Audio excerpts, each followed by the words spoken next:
Chapter 5240. Qi Xianxian immediately shook her head. That's impossible.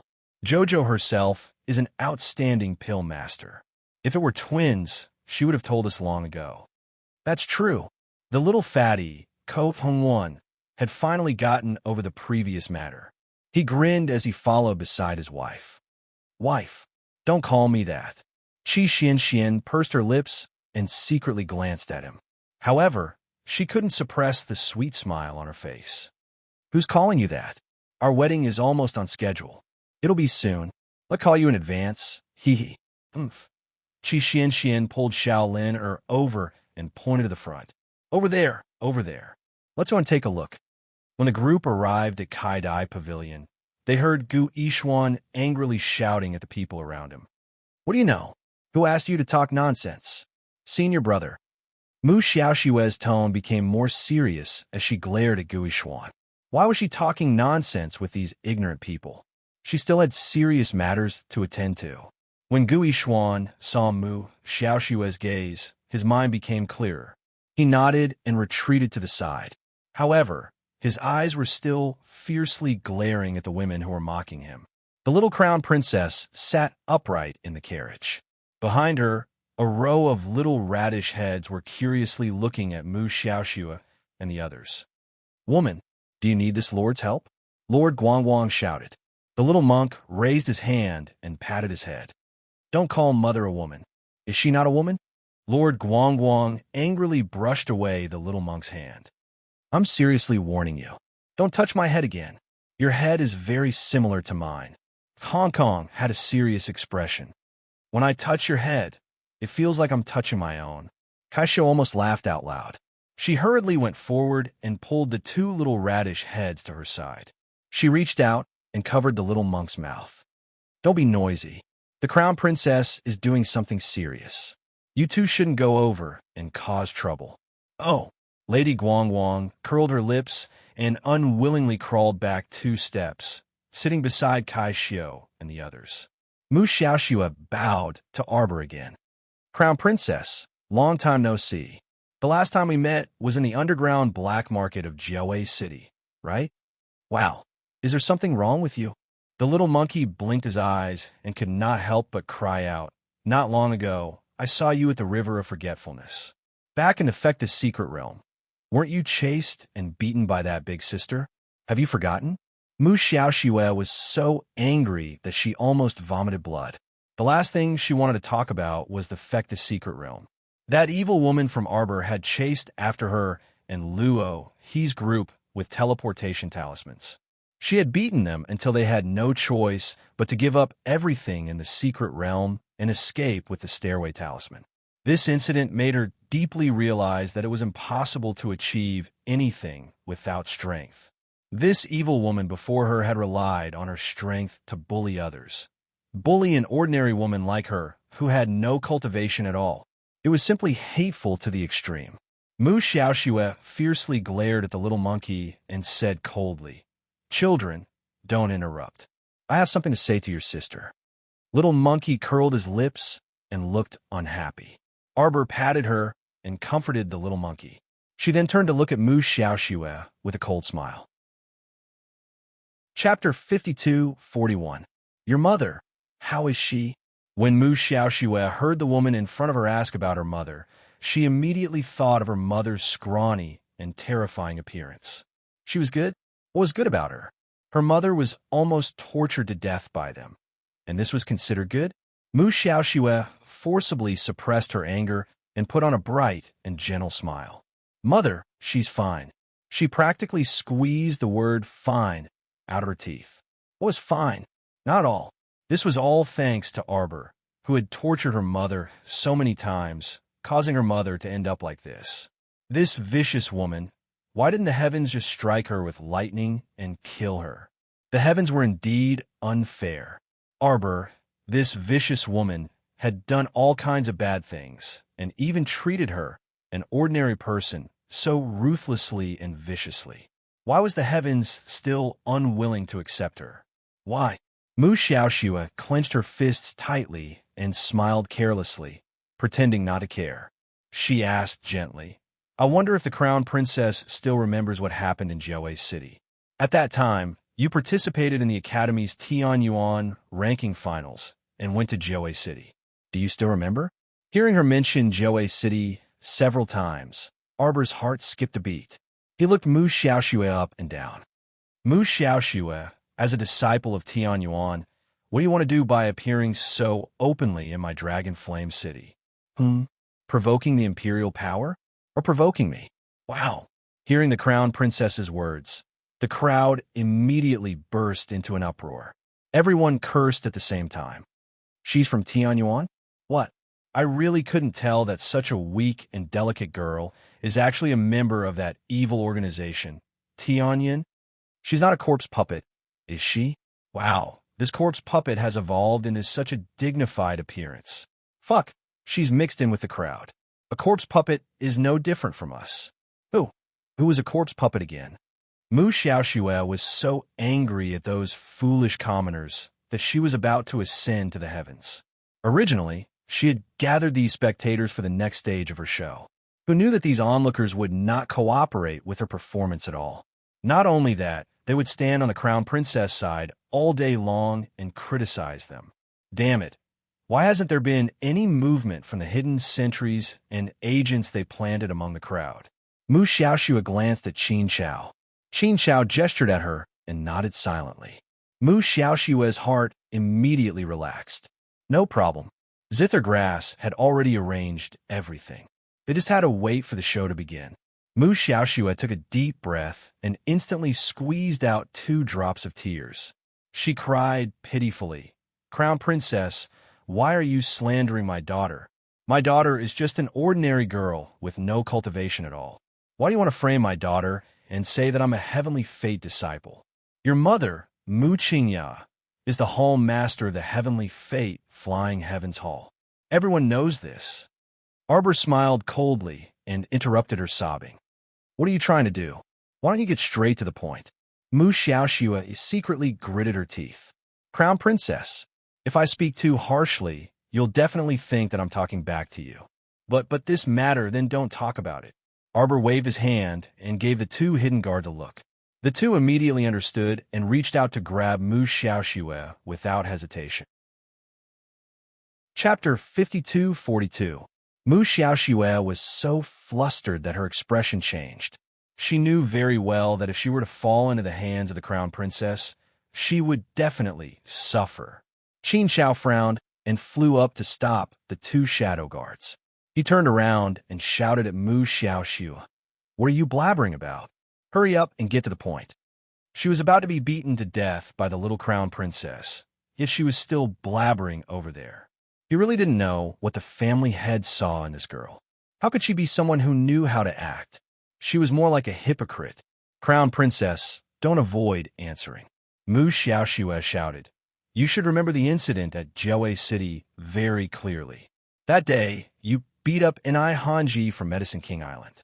It was that day there were zombies, Her voice came to an abrupt halt. She turned around and saw that it was a bystander who took off his shoe and threw it at her head. Heavens, that was a smelly shoe. He actually threw it at her beautiful, intelligent, generous, and gentle Mu Xiaoxue's head. Mu Xiaoxue's expression immediately changed, and she couldn't help but scream. When the bystanders saw her like this, they pointed at her and scolded her. The daughter of the Tianyuan Hall's head still dares to question the crown princess here. What do you want to question? You people from Tianyuan have done all kinds of bad things. Do you not care about your own lives at all? No, listen to me, listen to me. Mu Xiaoxue shouted, but before she could speak, she was splashed with a basin of unknown water, drenching her from head to toe. Mu Xiaoxue screamed and jumped up, unable to bear it any longer. She jumped up and down and screamed like a madwoman. She simply couldn't stand these stupid, good-for-nothings anymore. What were these people doing here? If you want to watch the show, then just watch the show. Why are you acting crazy? One moment they threw a smelly shoe at her. The next they splashed her with some kind of foot-washing water. Ah, heavens, what kind of unruly people were these? Mu Xiaoxue hurriedly tidied up her wet hair. After her hair was splashed with water, she shook her hair and suddenly felt that her entire head smelled like salted fish. Mu Xiaoxue was on the verge of death. She suddenly pointed at the woman who had splashed the water and yelled, "Kill her! Kill her!" Everyone was shocked by her. The woman with the empty basin took a few steps back and looked at Mu Xiaoxue in horror. Mu Xiaoxue's face was contorted. At that moment, Mu Xiaoxue's entire body seemed to have contorted. Her face was filled with rage and murderous intent. Everyone was so frightened that they couldn't help but retreat. Arbor looked coldly at the disheveled Mu Xiaoxue and smirked. He had no one to blame but himself for his own humiliation. She raised her hand slightly, and dozens of secret guards appeared out of thin air, blocking the crowd of onlookers. The little crown princess said coldly, "No one can kill the innocent on the streets of my imperial city." The crowd of onlookers seemed to have eaten a calming pill. Only then did they put away their panicked expressions and exclaimed excitedly, "Crown Princess! Crown Princess! Crown Princess!" Mu Xiaoxue was so angry that her nose was about to become crooked. What was she doing here today? Was she here to establish the little crown princess's prestige among the people? No. Why did things take such a sudden turn and become like this? It was all that crown princess's fault. Damn it. She didn't give her a chance to finish her words. This wretched woman, this vicious wretched woman, did she think that she had one? Today, she would definitely ruin her reputation and consign her to eternal damnation. Chapter 5243. At the same time, outside the western suburbs of Dragonflame City, Imo Yin jumped down from her horse and bent down to touch the weeds by the road. With a single touch, the originally emerald green vegetation immediately withered and rotted.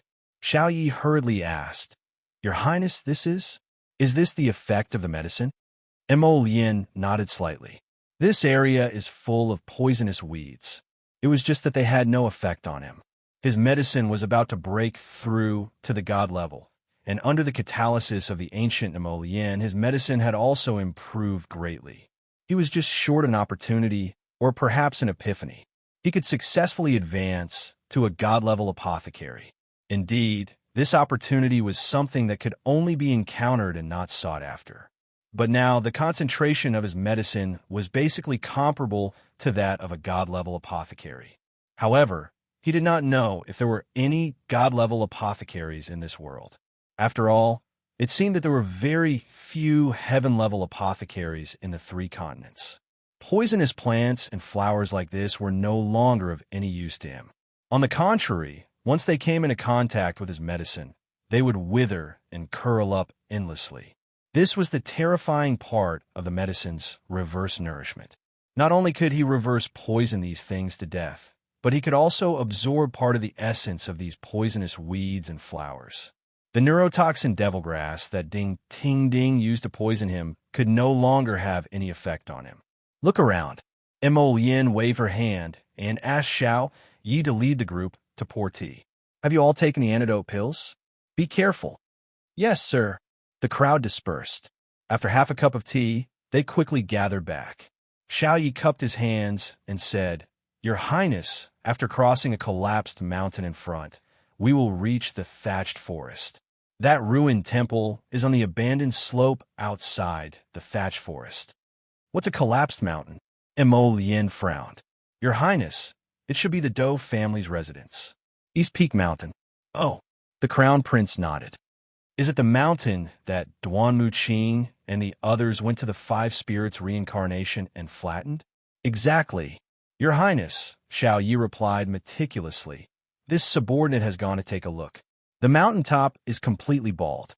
It's just that the Dou family's residences are all located halfway up the mountain, so the impact shouldn't be too great.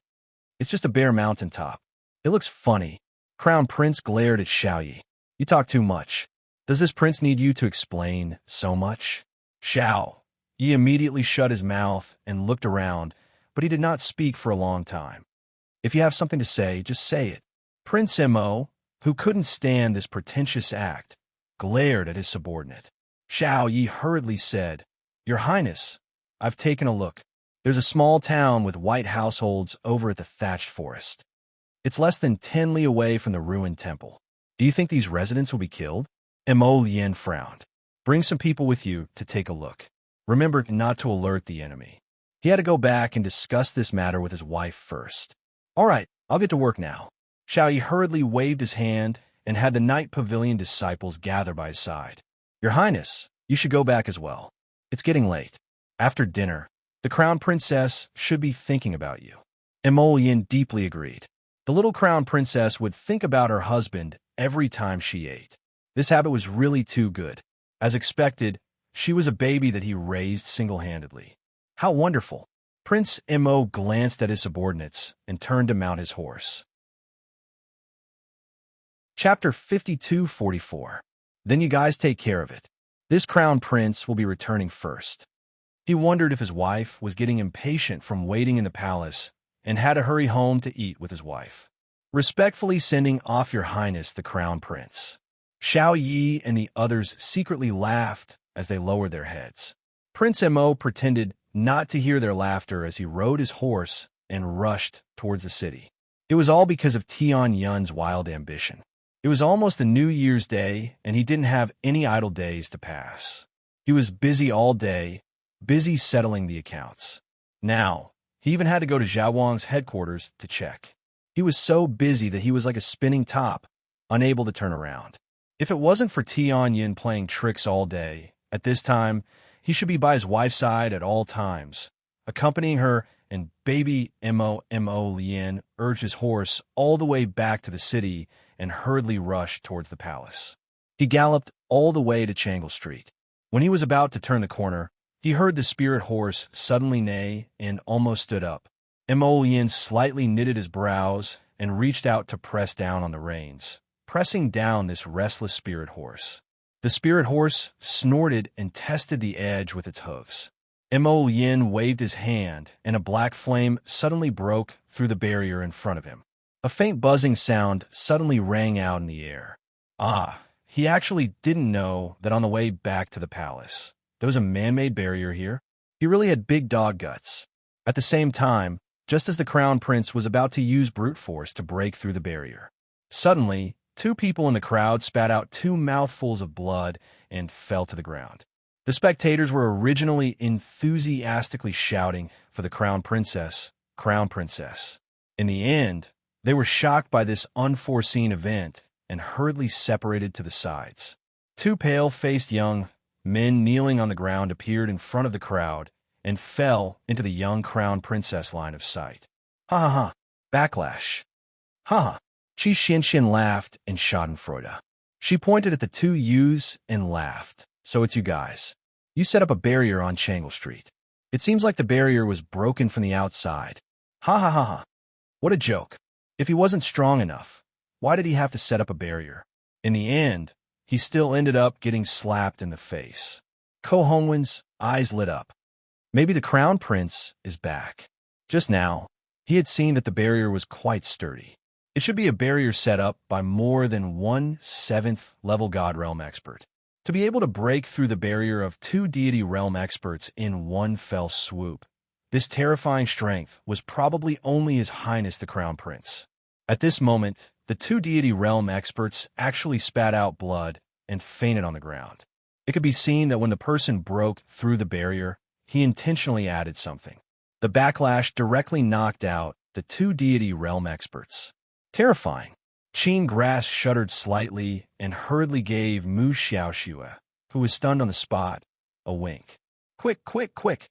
If they didn't hurry, they might not even have the chance to retreat once the powerful enemy broke through the barrier and invaded. He had to quickly finish what he had to say and quickly retreat. The people needed time to think. These ignorant and unruly people would know who was the human and who was the ghost. Mu Xiaoxue understood and nodded. Suddenly, she opened her arms and shouted sternly, "Listen to me! Listen to me! All of you quiet down and listen to me." At this moment, she didn't care that she was drenched from head to toe and that she smelled like salted fish. She also didn't talk to the young crown princess anymore so that she wouldn't be angered to death by her words. Chapter 52-45. She continued to speak as she took out a sound-amplifying profound artifact and shouted, "You've all been deceived. Citizens, you've all been deceived by this sanctimonious woman in front of you. Do you know? This woman, although she's not an apothecary, she has medicine to treat corpse poison. She has it. When she was in Joe City, she saved one of her companions in front of countless people," Mu Xiaoxue said. As soon as Xiaoxue's voice was heard, a shill hiding in the crowd immediately stepped forward and shouted, "Yes, that's right. Yes, now that Miss Xiaoxue mentioned it, I also remember that I was also in Joe City at that time. The corpse puppets in the city were in chaos, and everyone was panicking. At that time, one of the crown princess companions was fighting with a corpse puppet and was accidentally bitten on the wrist by a corpse puppet. That's right, that's right." A few uneven voices sounded from the east and west of the crowd. Arbor couldn't help but smile. "Oh, when Joe City was in chaos, you all saw it very clearly. You even remembered her name clearly. Miss Xiaoxue, you called her so intimately." The voices of the shills suddenly stopped. Mu Xiaoxue braced herself and continued, "You don't need to change the topic. What we're talking about now is that you have a sacred medicine that can cure corpse poison. Do you admit it? Do you admit that you have a medicine that can cure corpse poison? But you're a sanctimonious, selfish, and hypocritical woman. You never thought of sharing this sacred medicine with the world. You secretly hid it and didn't take out the sacred medicine to save more ordinary people. You just watched as the citizens of the 3 continents were plagued by corpse poison and walked the path of corpse puppets, turning into walking corpses. You could have saved them. You venomous woman." Arbor curled his lips and casually glanced at Mu Xiaoxue. So this was the big show they were talking about? That's right. Once the sacred medicine was exposed, the citizens would resent the crown princess who had the sacred medicine but refused to take it out. Everyone was like that. As long as the matter did not fall on him, it did not matter what happened. Once something happened to him, saving his own life would become their only goal. Now, there was a saintly medicine that could save all of their lives, but the crown princess was still hiding it, unwilling to take it out. This was selfishness, this was inhumane, and would indeed incite public anger, even if she used her martial prowess to suppress everyone present today.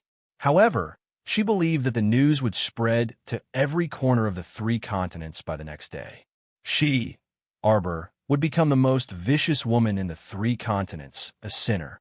But did she really have the ability to save so many people? She didn't. Although it was very frustrating, this was the truth. She was powerless to save everyone present. After so many days, only one holy fruit was produced. Coincidentally, it was given to Duanmu Qing. If it wasn't for such a coincidence, Duanmu Qing's life would have been in danger. He might have had to do as he had thought and sacrifice himself to save his own life. Taking a step back, if the holy fruit could be mass-produced in her heart, she was unwilling to do so. That was because she had to consider whether her most important companion, Qiuqiu, could produce holy fruits without restraint. Chapter 5246. Would such an action have any negative effects on it? If it would affect or hurt Qiuqiu, then sorry, she would never sacrifice Qiuqiu's life for the so-called common people. She wasn't that noble. She was just an ordinary girl from the start. That was all. Actually, she had already discovered that if the holy fruit was cut open and consumed with water, there would be some effects. However, it couldn't completely cure the poison, and the effects were completely different from consuming the holy fruit.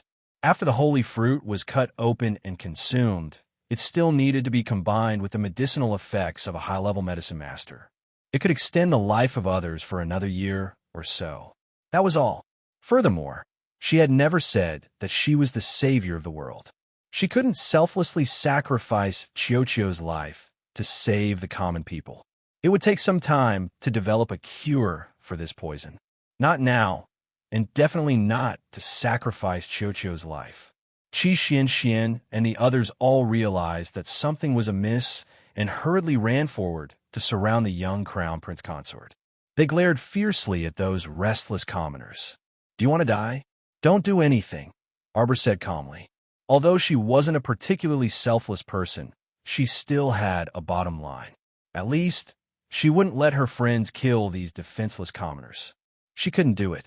Human nature was selfish. She knew all about it, and she couldn't withstand any probing or attempts. These people knew that she had the holy medicine and wanted to have it to save their lives. Their original intentions weren't wrong. However, they were no match for her. Mu Xiaoxue had grown a brain. She really did a great job today. She exposed her possession of the holy medicine in front of so many people, forcing her to submit or not submit. No matter what she did, she would suffer great losses. It was impossible for her to submit. If she didn't submit, then she would definitely become the public enemy of the people of the 3 continents. She would become a vicious woman. What a good plan. As expected of Mu Qingya's daughter, who said that the crown princess has the holy medicine. A cold voice came from outside. Prince Mo galloped over on his horse and dismounted from a distance. He did not rush straight into the crowd. He leaped off the horse's back, and in a flash, he was already beside the young crown princess. You people, after listening to Tian Yun's lackeys blabbering here, you immediately feel that the crown princess has mistreated you? Mo Yin said coldly. Whoever suspects that the crown princess has the holy medicine, stand out. Your Highness, Xiao Xuan knows that you want to protect the crown princess, but before Mu Xiaoxue could finish her words, she felt a huge force hitting her chest. Qin Grass's pupil shrank. He knew that if he didn't make a move now, Mu Xiaoxue, an ordinary person, wouldn't be able to survive this attack. However, even with his strength, he might not be able to survive the crown prince's attack. But Mu Xiaoxue had to be saved. He hurriedly shouted, "Mr. Mu, what are you waiting for?" His figure flashed as he grabbed Mu Xiaoxue and fled. At the same time, Mu Jingfeng roared angrily and suddenly blocked in front of the two of them. He turned his hand and pushed out a tyrannical divine power to collide with the attack. With a loud bang, Mu Jingfeng stumbled back a few steps with blood dripping from the corner of his mouth. Fortunately, his body had been modified to have copper skin and iron bones, so he could still withstand it. Chapter 52-47. Mu Jingfeng. Mo Yin pulled Xiao Mu along and cast him a glance, a cold glint flashing in his eyes. Arbor also coldly stared at the man in front of him, his gaze sweeping over him. What a Mu Jingfeng! He actually dared to appear in front of them. After he failed to encircle and annihilate the Mu estate with his men, he had been hiding his head and tail for quite a while. Who would have thought that he would actually appear here at this moment? Moreover, his strength had greatly increased, and he was actually able to receive one of Mo Yin's moves? Arbor turned to look at her husband. Mo Yin nodded slightly at her. He should have used Tianyun's medicine to completely transform him. I remember that I used sacred fire to burn his legs last time. That's impossible. Xiao Mu grasped the situation at once. How could his legs suddenly turn for the better after being burned by the black fire? Moreover, looking at Mu Jingfeng's current appearance, it seemed as if nothing had happened at all. His entire person even exuded a strange glow. Arbor, you didn't expect this, did you? Mu Jingfeng's voice was abnormally loud and clear. You didn't expect that I would be able to walk in front of you alive and come to see you, right? Mu Jingfeng glared at his daughter with a face full of hatred, emitting a trace of ruthlessness from head to toe. His gaze didn't seem like he was looking at his own daughter at all.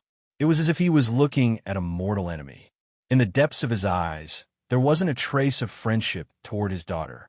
There was only an overflowing hatred and murderous intent. Arbor couldn't be bothered to look at him. Deep down, she already knew what kind of person Mu Jingfeng was. Thus, even when Mu Jingfeng revealed such an expression of great bitterness and hatred toward her, she didn't have much of a reaction. What was there to be angry about? If she got angry with him, wouldn't it be hurting her own body? In any case, she had long lost all feelings for this person. If they met again, they would just be strangers. However, now that Mu Jingfeng once again stood on the opposite side of her and Lian, then she was sorry. Arbor took out a black ferrule and indifferently stared at Mu Jingfeng in front of her. Mu Jingfeng, since you've appeared, then let's settle the scores from before. Unfilial daughter. Mu Jingfeng angrily pointed at Arbor and sternly shouted, "You unfilial daughter! You're already so vicious and merciless to your father. It can be seen that you don't have the slightest bit of compassion for others. You clearly have the sacred medicine in your hands, yet you aren't willing to contribute it to save the common people. You unfilial daughter, why do I, Mu Jingfeng, have a daughter like you? Then I'm really sorry. Arbor abruptly raised his ferrule and slammed it down with a fiery light. Mother had no choice but to choose a useless old thing like you. I also feel very regretful. You dare. Mu Jingfeng raised an arm, and a godly armor appeared on it. He stretched out his leg and took a step forward, blocking the sudden line of fire. He gritted his teeth, and a large amount of cold sweat appeared on his forehead. This little girl, after not seeing her for so long, it seemed like her cultivation had improved quite a bit. Mu Jingfeng, are you alone? How big of a deal do you think you can accomplish?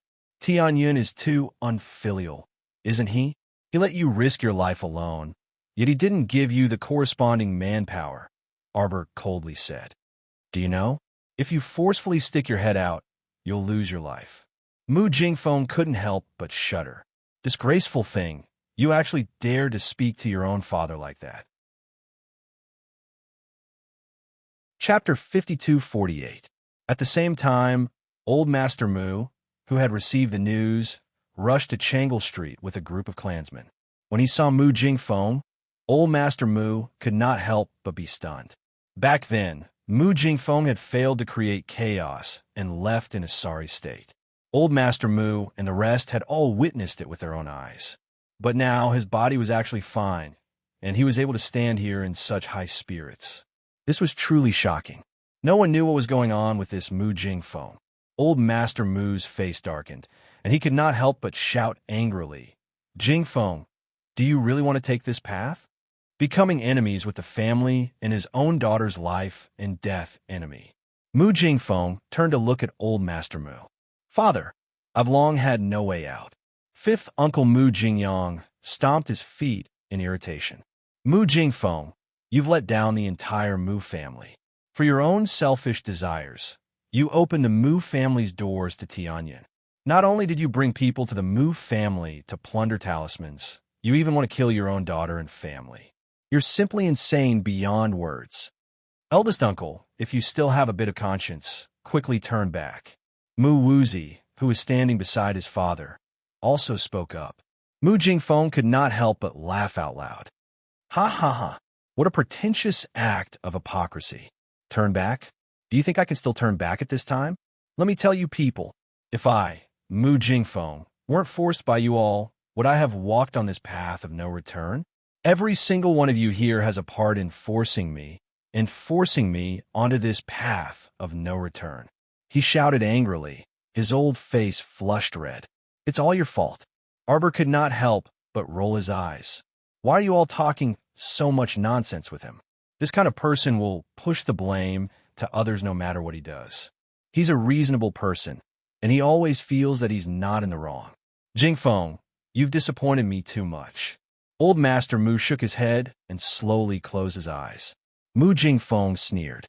Don't change the topic. What are you talking about? Shouldn't you be talking about my good daughter now? That's right. A few shills in the crowd spoke up again. The crown princess, for her own selfish desires, did not contribute the sacred medicine to the 3 continents. She is truly too selfish and heartless. We can't let such a person become our crown princess. Yes, we can't let her continue to be the crown princess and the future empress of the divine land. Right. From beginning to end, there were only a few scattered voices in the crowd, adding fuel to the fire and stirring up the crowd's emotions. However, the crowd was hesitant. They looked at each other and then at the crown prince and the old concubine. These two were not people to be trifled with. If they could avoid provoking them, no one in the crowd wanted to court death by provoking these two people. It was just that the allure of sacred medicine was still too great. Among the crowd, there were also a few hot-blooded youths who were encouraged by a few supporters and started shouting.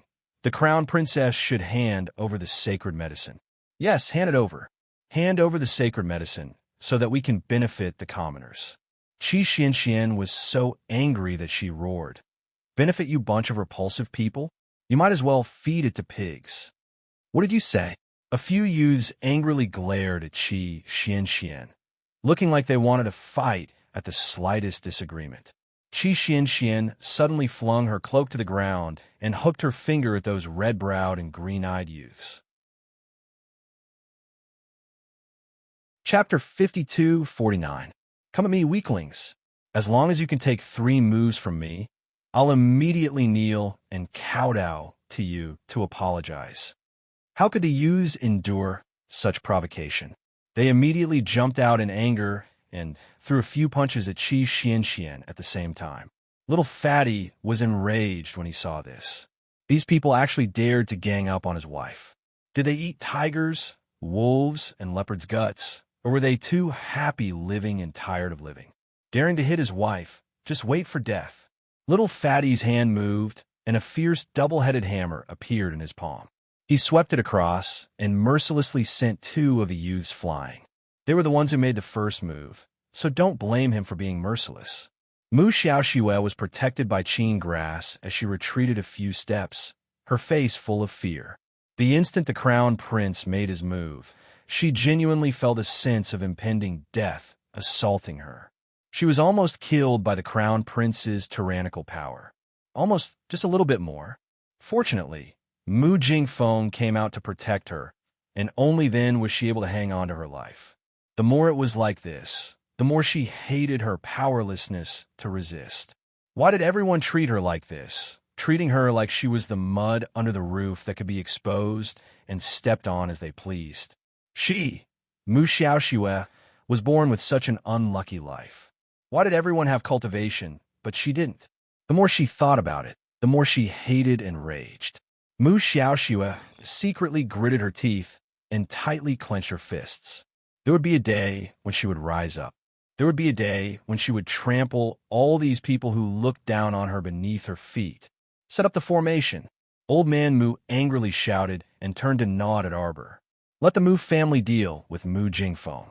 Jojo, do your thing. Arbor grunted, but his gaze would occasionally follow the Mu family's people. These people set up a formation to deal with Mu Jingfeng, but it was more than enough. After watching for a while, Arbor retracted his gaze and turned to look at Qi Xuanxuan's group, who were ganging up on the youths. Originally, those few youths wanted to beat up Qi Xianxian, but in the end they were beaten up by Little Fatty and Lu Yu instead. It was truly pitiful to not have a brain. Xiao Mu shook her head speechlessly.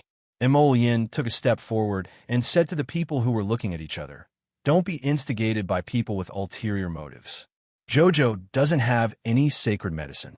However, what I can tell you is that the crown princess has always been in a place you can't see, silently working hard to develop an antidote for the corpse poison. As for the antidote, we've already made some progress. The crown princess subordinates, Fairy Yellow Crane and the others, have already successfully produced the 2nd stage of the antidote. It can be combined with the medicinal power of a high-level pharmacist to prolong the duration of the corpse poison's outbreak. In other words, even if you're bitten by a corpse puppet or accidentally get hit, you won't be incurable in the future. This kind of antidote can work with the medicinal power to delay the time it takes for you to turn into a zombie. It can be extended for 3 years at most. Moreover, this prince believes that within 3 years, your crown princess will definitely lead her team to develop a true antidote. The matter of the antidote will be announced in the Heavenly Pill Hall within 3 days. At that time, you can go and find out for yourselves. It'll be clear at a glance who's right and who's wrong." Everyone couldn't help but become agitated when they heard this. In their impression, His Highness the Crown Prince was very aloof and arrogant. How could he explain so much nonsense to the commoners? Chapter 5250. This time, it was definitely for the sake of the Crown Princess that he explained it so clearly to them. What made them even more excited was that the Crown Princess had been leading Fairy Huang He and the others to make the antidote for the corpse poison. They all knew about the Heavenly Pill House. Fairy Huang, he was a yellow-level alchemist in the Heavenly Pill House. Everyone knew how good her alchemy skills were. And His Highness the Crown Prince also said that he would announce the official news within 3 days. This cannot be a lie. His Highness the Crown Prince was a man of his word. How could they not believe what he said? They had almost been tricked by Tianyun and had almost wrongly blamed the little Crown Princess. A woman immediately knelt down and sincerely apologized. Your Highness, this commoner was thinking too much just now. This commoner is brainless and almost believed those vicious people from the Tianyun Empire. They had ulterior motives and misunderstood Her Highness the Crown Prince Consort. Please forgive me, Your Highness. Please forgive me, Your Highness. Please forgive me, Crown Princess. Everyone hurriedly prostrated themselves and kowtowed repeatedly begging for forgiveness. This was the scene that Wuxuang saw when she arrived on a wild horse. She did not even have the time to ask, Who is causing trouble for my sister-in-law on Changle Street, before she was stunned by the scene in front of her. Third young master Fu urged his horse to follow behind and called out, Wife, don't be anxious. With His Highness around, you still have to worry about what will happen to the Crown Princess. Princess Wuxuang blinked and turned to look at Third Fu. It seems like nothing happened. Third Fu nodded with a smile. I knew it. With His Highness the Crown Prince involved, anything big can be turned into a small matter, and nothing can be turned into nothing. My brother's indeed capable. Princess Wuxuang nodded repeatedly and turned to run down from the horse. Third young master Fu hurriedly ran over and grabbed his wife's hand. He said with a smile, Wife, actually your husband is also very capable. Princess Wuxuang turned to glance at him and snorted. Learn from your brother. Yes. Third young master Fu nodded quickly, held the princess's small hand and said, Don't worry, I will definitely learn more. Princess Wuxuang nodded in satisfaction and walked quickly to Arbor's side. She smiled and said, Sister-in-law, I heard that something happened to you at the entrance of Kaidai Brothel on Changle Street. I hurried over to take a look. What can happen to me? Arbor snorted. They're just a few flies. They've been living comfortably and want to come out and get beaten up. Princess Wuxuang turned her head to look at the flies Mu Xiao Shui and Mu Jingfeng. She grinned. Oh, so that's what happened. Sister-in-law, I'm relieved that you're all right. Princess Wuxuang pointed at Mu Jingfeng, who was being besieged by the Mu family. Don't worry about it. Arbor took in Wuxuang's hand and said, If there's nothing else, let's go back. Stop right there. Mu Xiaoxue couldn't take it anymore and yelled. Qin Chao grabbed her back, his brows furrowed so tightly that they could almost squeeze a fly to death. The current situation was very unfavorable to them. If they rashly made a move against these people, he might not be able to win. This Mu Xiaoxue still dared to provoke them at this time. She really wasn't afraid of death. Mu Xiaoxue had truly lost her mind from anger. Originally, at this time, she would hide like a quail. Later, when no one was paying attention, she would quickly beg Zithergrass to take her away. However, she really couldn't tolerate the anger in her heart. Chapter 52-51. How could this arbor be so abominable?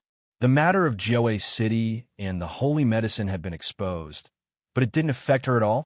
These stupid, unruly people, after a few words from the Crown Prince, they all knelt down and begged for mercy. Were they pigs? They were all so stupid. It was a waste of their lives to be born. Mu Xiaoxue was burning with rage. Clenching her fists, she couldn't stop herself from shouting, You've all been deceived by her. What antidote? What research? There's no such thing. Mu Xiaoxue pointed at the row of idiots kneeling on the ground and shouted, She has the holy medicine that can cure all diseases. Do you understand holy medicine? Any poison or disease can be cured with one pill. Some of you have seen the scene of the Holy Maiden of Light using the holy fruit to save people. Aren't you curious as to why this little fruit can bring the dead back to life? Because it's the fruit of the holy wood, one of the 5 spirit origins.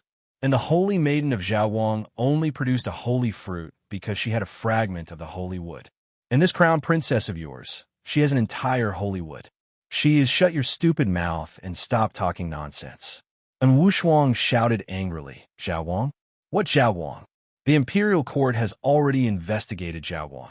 It's a lackey of your Tianyun. Recruiting disciples everywhere is just to recruit some common people to be their test subjects. Tianyun is already notorious, but Zhaoguang is like the warm winter sun, attracting the poor people's attention. You're fooling the common people, fooling the world. Now you dare to stand out and spout nonsense on Chang'e Street. Tianyun is the most shameless person in history. Following in Wu Shuang's powerful words, the kneeling commoners all roared in anger. Zhaoguang's intentions are truly hateful. It's true. They Tianyun don't think it's enough to torture innocent people like us. Now, they've openly formed a Zhaoguang, responsible for recruiting us, and then secretly killing people inside. They've really calculated everything. Disgusting. Bah! The crowd cursed angrily and glared at Mu Xiaoxue as if they wanted to skin her alive. Bad woman. One of the children stood up and spat in Mu Xiaoxue's direction. Jinx! Evil spirit! Evil spirit! Everyone shouted loudly and spat in Mu Xiaoxue's direction with a look of disdain. Mu Xiaoxue was so angry that she burst into tears. Arbor really did have holy wood. Why couldn't these people understand human language? Why was it that everything she said was wrong?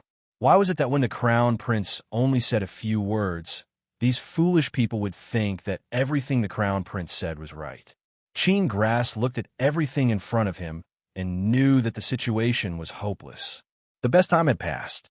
They had wanted to incite the anger of the people, but they had failed. The crown prince resolved the crisis with just a few words.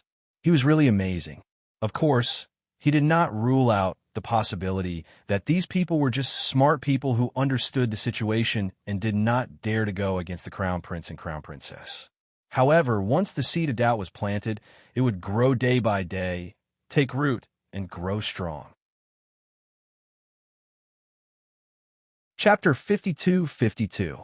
In the future, these seeds of suspicion would become the most unstable factor in divine country. On the other side, the Mu family members who were besieging Mu Jingfeng had formed a formation to trap him. Old Master Mu was the first to make a move. He twisted Mu Jingfeng's arm and pressed him to the ground. Mu Jingfeng only felt that this formation had gathered most of the Mu family's strength, causing one of his knees to go weak, and he was pressed to the ground. Arbor glanced at Mu Jingfeng and saw him being pressed there. His eyes were scarlet, and it looked like he was about to mutate again. She was afraid that the Mu family fools would be at a disadvantage, so she secretly tugged at her husband's sleeve. Mo Yin immediately understood and threw a black flame over. It turned into a circle and tightly bound Mu Jingfeng like a chain of fire. With a sizzle, the clothes on Mu Jingfeng's arm were instantly burned to ashes. He could not help but roar, "Arbor, Arbor!" Mu Xiaoxue shuddered and suddenly turned her head. As if she had discovered a new continent, she pointed in that direction and shouted, "It's him! I recognize him! It's him!" Everyone was startled by her ear-piercing roar and subconsciously looked in the direction she was pointing. Mu Xiaoxue casually called out, "I recognize him. It's him! It's him!" Back in Zhou City, he was the one who was bitten by a zombie, and it was Qiao Mu who saved him. You all believe that I'm telling the truth. Everything I said is true. Back then, he was on the verge of death. It was Arbor. Not only did Arbor save him with the holy fruit, but he also completely recovered. No, it's even a level higher than before. There is nothing wrong with what she said, but it was all made up by Mu Xiaoxue herself. As an ordinary woman, she naturally could not tell what Duanmu Qing's current realm was. However, this nonsense was in line with the actual situation, other than not being too obvious when he was on the verge of death. Arbor did use the holy fruit to save Duanmu Qing. Duanmu Qing's cultivation had indeed improved greatly because of the holy fruit. Not only had he broken through to the divine realm, but his cultivation speed was also countless times faster than ordinary people. As a result, he was able to advance very quickly in the divine realm. Little Fatty stood protectively in front of Duanmu Qing and glared at Mu Xiaoxue. Bullshit. How could he be on the verge of death? You're the one who's about to die. You're the one who's about to die. Duanmu was bitten by a zombie, but did you know? Duanmu was a heaven-grade alchemist. During this period of time, he has been using medicine to prolong his mutation time. Qi Xianxian hurriedly nodded in agreement. Yes. You don't have the ability, yet you insist on saying that he relied on external medicine to heal himself. What kind of intentions are you harboring? That's right. Duan Muqing suddenly pulled up his sleeve, revealing a wound for everyone to see. This is the wound from the zombie's claw. I have to treat it every 3 days. With the antidote produced by Jojo and the others, along with my own medicine, the wound will be a little better. But soon, this wound will burst open again, and the color of decay will appear again. Nonsense, he's spouting nonsense. Mu Xiaoxue shouted anxiously. This wound was clearly fresh, and the blood was bright red. This meant that Duan Muqing had scratched himself just now. However, how could those foolish citizens listen to her explanation? Their voices were so loud that they drowned out her weak voice. Bitch, pest, don't speak anymore. Chapter 52-53. You're still trying to frame the crown princess. You're still trying to frame a good person? You're just a bitch from Tianyan. Why do you have to spout nonsense here? Kill her. Kill her. Kill her. The crowd was in a frenzy. Everyone's faces flashed with anger. Mu Xiaoxue was completely dumbfounded. She had never encountered such a situation in her entire life. She was like a sinner being dragged in front of everyone. Everyone was spitting and cursing at her as if she was an unforgivable sinner. But she was clearly telling the truth. She had clearly seen it with her own eyes. Why? Why did no one believe her? At this moment, Mu Xiaoxue was completely out of control. She tore off her elegant little white flower mask and screamed at the crowd around her. But no matter how loud she screamed, she could not drown out the voices of the crowd. Her voice was completely drowned out by a few people's shouts. Mu Xiaoxue stomped her feet in exasperation and turned to look at Qin Xiao, who was watching coldly from the sidelines. Wasn't Qin Xiao sent by the family head? Why did he always look like a bystander? Why didn't he speak up for her? Qin Xiao only smiled coldly at her. His gloomy eyes made her shudder. Miss Mu, you failed. It was obvious that there was no turning back now. Mu Xiaoxue had failed. She had completely failed. TSK.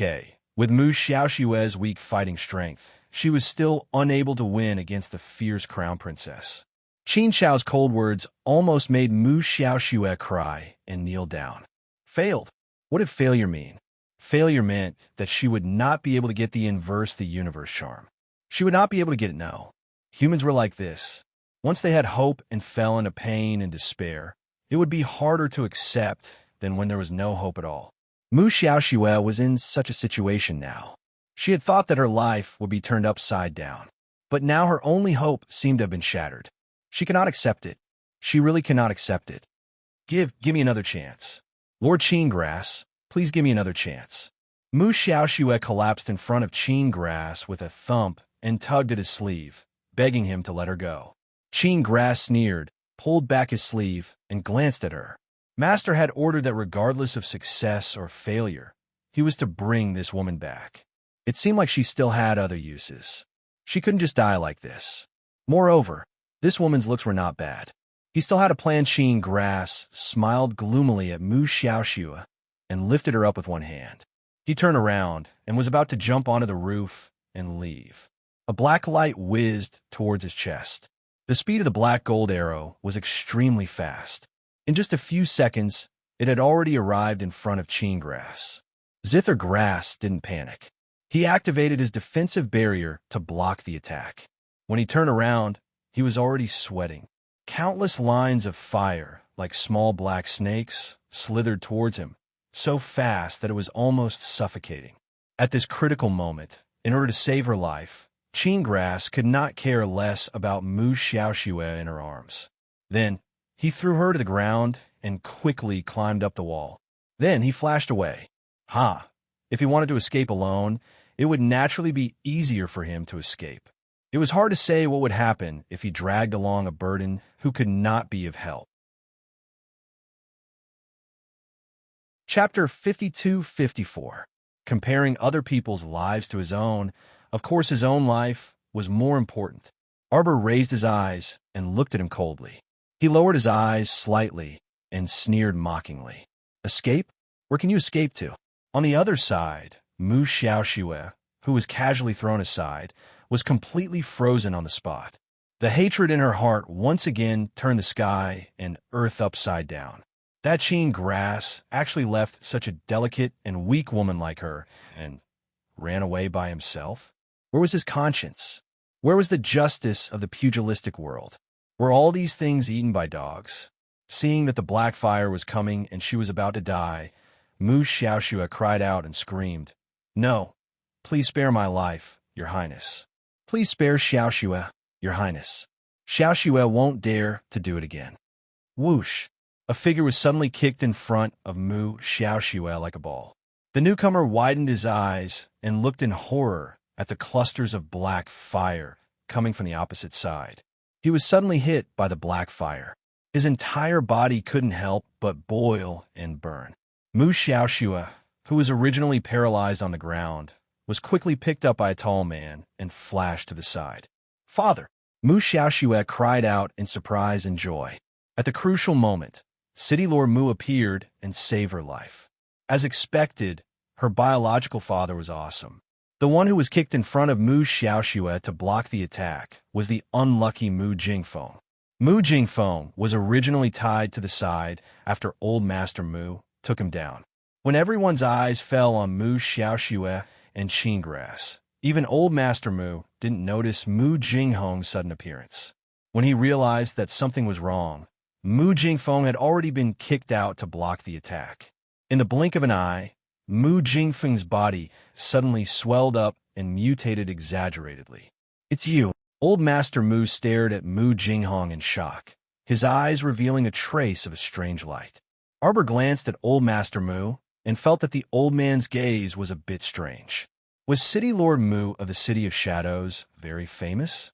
He actually made Old Master Mu reveal such a shocked expression. Looking at his expression, it seemed to be unusual. You are Mu Ye's descendant, aren't you? How are you related to Mu Ye?" Grandpa Mu suddenly asked. Mu Jinghong glanced at Old Master Mu coldly. She grabbed her daughter and took 2 steps back. "Mu Ye is my father. You're Mu Ye's son. He's a child of Mu Ye's bloodline." Grandpa Mu exclaimed and nodded. "No wonder he looks exactly like him when he was young." "Grandpa, who is he?" Mu Wuzi asked curiously. Mu Ye was the old master's half-brother. According to Mu Jinghong's generation, he and Mu Jingfeng should be cousins.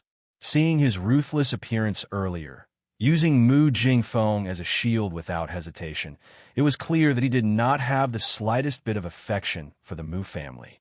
Arbor also felt that it was a little strange. Mu Jingfeng, Mu Jingxing, Mu Jinghong He. She should have associated this name with them long ago, shouldn't she? They were all members of the Jing generation, but Mu Jinghong had chosen a homophonic name. Actually, his real name should be Mu Jinghong. How ironic. How much did this Mu Jinghong hate the Mu family? Not only did he secretly have an affair with his cousin's wife, he even secretly let her give birth to a daughter. So the green grassland above Mu Jingfeng's head was given to him by his own cousin. Ridiculous. Chapter 52-55. How much enmity does Mu Jingfeng have with you? Arbor asked curiously. Not only did you make him a cuckold and secretly have a child with his wife, you're even pulling him down to shield your daughter. Xiao Mu shook her small head and lamented. You really don't leave any leeway for him. There was a lot of information in his words. Everyone could not help but look sympathetically at Mu Jingfeng, who was paralyzed on the ground. Due to being hit by the black fire again, Mu Jingfeng was severely injured. Although the black flames on his body had automatically extinguished, he was so severely injured that he could not speak. Now, he could only glare at Arbor with resentment and point his trembling finger at Mu Jinghong. He wanted to question her, but the only sound that came out of his throat was a forced roar. It was as if a breath was stuck in his throat, and he could not hold it in or lift it up. He was depressed and uncomfortable. Arbor glanced at him indifferently and nodded. Your guess is right. Your wife, Mu Qingya, had her with this City Lord Mu. This Miss Mu Xiaoxue is the second daughter that your Mu family announced to the public that eldest madam had died. As soon as Xiao Mu finished speaking, she saw Mu Jingfeng roll his eyes. He was probably so angry that he was about to go crazy, right? From the looks of it, he might not be able to open his eyes again if he were to turn his back on it. Arbor gave Yuba a look. The hidden guard walked up and flipped Mu Jingfeng upside down, reaching out to give his back 2 heavy massages. Mu Jingfeng let out a long sigh, and his complexion looked a little better. Old Master Mu looked at the absurd scene before him and sighed. Mu Yi, you have no right to mention my father. Mu Jinghong snorted and pointed at Old Master Mu. If it weren't for you back then, why will my father be expelled from the Mu family? Huh, you still dare to hypocritically mention him now. You're simply shameless. Old Master Mu glanced at him and shook his head. No one was right or wrong back then. It's just that we had different standpoints. If you insist that I caused it, I have nothing to say. Of course you have nothing to say. You hypocrite, you don't have to say anything. Just remember that I, Mu Jinghong, am at odds with your Mu family. Mu Xiaoxua looked at Mu Jinghong in a daze, then looked in the direction of the Mu family. Father? If that was the case, was her surname also Mu? She and that Xiao Mu were actually cousins? Jojo was also a little surprised. Mu Xiaoxua was her cousin.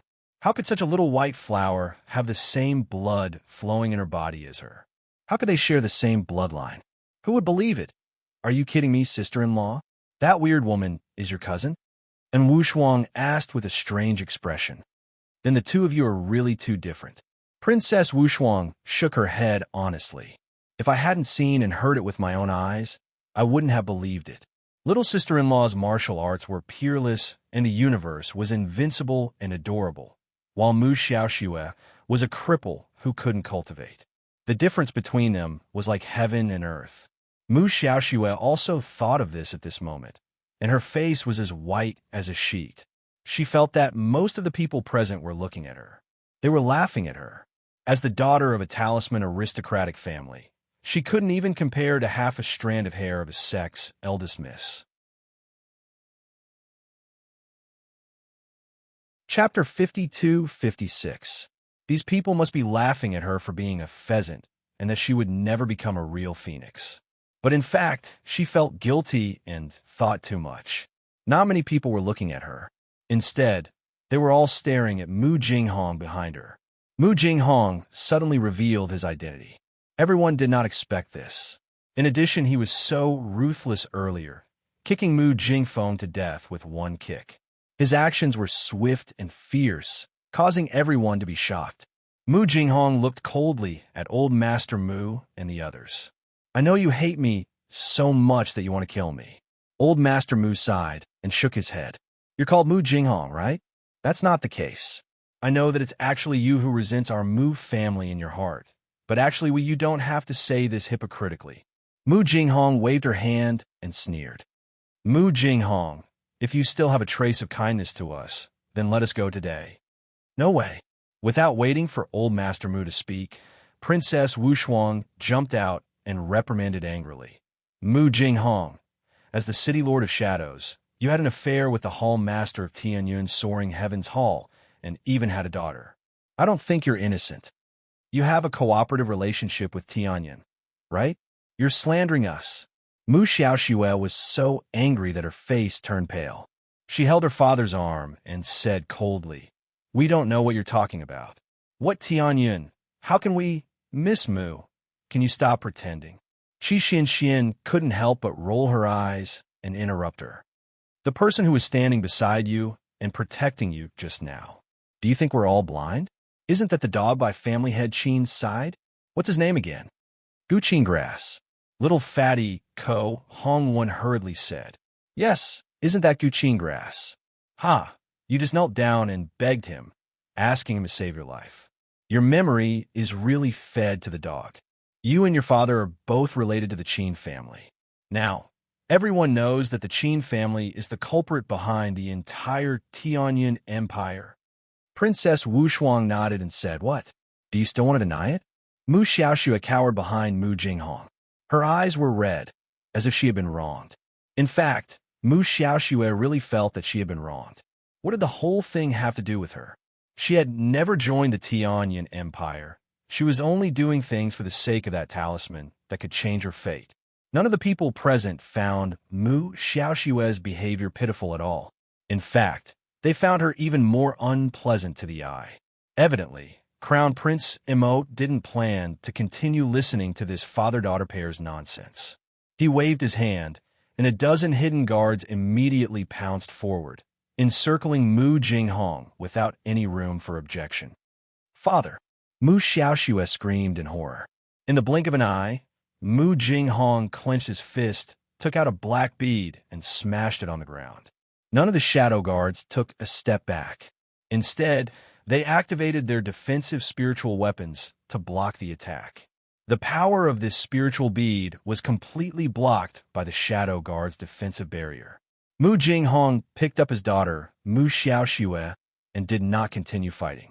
He turned and flew to the top of the wall to escape. After dozens of whooshing sounds, Yuba led more than 10 secret guards and chased after them. Lady Jojo rolled her eyes in a very vivid manner. How naive. Chapter 52-57. Imo Yin suppressed the smile on her lips. She held her hand and deliberately asked, "Jojo, why do you say that?" The entire Changle Avenue is within my talisman matrix." She swung her small hand, and several dozen jade talismans glowing with a faint purple light darted out from her sleeves again. They flew out in all directions with a swish. "Who can escape?" Chi Xuan's eyes lit up, and she laughed out loud. "My heavens, when did you set up the matrix?" That's right. "My Jojo, when did you set up the talisman matrix?" "Hurry and tell your husband." Arbor glanced at him exasperatedly and rolled his eyes at him. This guy acted as if it was real. He clearly knew everything, all right. Even if the others didn't notice when she secretly threw out the talismans earlier, she couldn't have hidden it from this guy's sharp eyes. Just as Arbor finished speaking, everyone soon discovered that Qin Xiao, who had fled by himself earlier, was running back with a dumbfounded expression. When he discovered that there were many more people beside Imo Yin and Arbor, his expression abruptly changed, and he immediately flipped over the wall and jumped onto the eaves, escaping again according to his previous escape route. Everyone was speechless and silently looked at each other. "How was my trapping formation?" The little stoic looked up at Imo Yin in high spirits. Prince Imo nodded vigorously. "Good, it's very good." On the side, third young master Fu couldn't resist twitching his mouth. He simply couldn't bear to look at the crown prince's fawning appearance. "Do you know how funny you are when you're in front of your wife?" The little stoic proudly raised her head. "I also think it's very good. Just watch, they'll all be back in a while." As expected, just as Arbor finished speaking, Qin Xiao's figure appeared beside them again. This guy's expression was truly dark with bewilderment right now. He glanced doubtfully at Arbor and the others before his figure once again pounced onto the wall. Prince Imo raised his hand and released a black fireball. Bang! It exploded on his back. Poor Qin Grass had yet to figure out what was going on when he fell from the wall and rolled back and forth on the ground, wailing. "He looks so pitiful," Arbor said faintly as he glanced to the side. 3 to 5 shadow guards immediately obeyed the order and pulled the unlucky fellow up from the ground, dragging him in front of Arbor and Imo Yin. Little Fatty chuckled as he stepped forward and punched Qin Grass in the stomach. Run, I'll let you run. Why didn't you run away?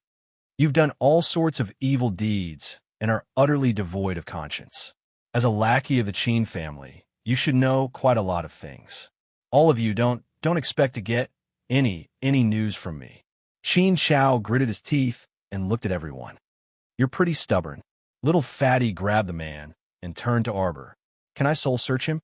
Arbor narrowed his eyes and sized up Zithergrass. As family head Qin's most loyal lackey, perhaps soul-searching him really wasn't a feasible option. Arbor didn't believe that there wasn't a restriction in Zithergrass's head. If he forcefully soul-searched his soul and triggered it, everyone present would probably be more or less affected. Kill him. There wasn't much use in keeping a worthless lackey of the Qin family. Since they couldn't obtain any useful information from him, then they might as well get rid of him and save them the trouble. Xiao Mu waved her hand, and the words that came out of her mouth stunned Qin Grass. Chapter 52-58. He truly didn't expect that in this stoic-faced young crown Prince Consort's eyes, his life was actually so cheap. It was as if the person she said she would kill just now wasn't him, the zither grass, but merely a dog. If the little crown princess could hear his thoughts right now, she would definitely give him a scolding. Dog? Since when did she casually kill small animals? You're worse than a freaking dog, so baffling. You still have the cheek to compare yourself to a small animal? How shameless are you? Wait. Seeing that those two idiotic hidden guards were really going to press down on his head and kill him, Grass panicked. He hastily twisted his hands and struggled with all his might. You don't plan to interrogate me? Interrogate me? Was there really something wrong with this crown princess? She finally caught an important enemy figure with great difficulty. But when she heard that soul-searching wasn't feasible, she actually skipped the interrogation step. Arbor couldn't resist glaring at him like he was looking an idiot. He suddenly lifted his leg and ruthlessly kicked his dumbfounded face. The little stoic said angrily, "Damn liar." Everyone couldn't resist covering their faces. Why did this guy's temper that flared up so easily feel a bit comical? You're lying to Jojo again. Arbor was so angry that he stomped on Grass's head twice in a row and scolded indignantly. You said yourself earlier that I shouldn't expect to get any information from you. Now you're saying why you won't interrogate me anymore? What's the point of me interrogating you? You already said yourself that it's impossible for you to reveal any information. You're contradicting yourself and baffling. Which sentence exactly is lying to me? Arbor stomped on him twice and said angrily, "You're all a bunch of liars. From top to bottom, from Big Cheen's Omega Katoku to young Master Songfang's Seven Flowers, they were all damn liars." The little fatty couldn't resist covering his face again.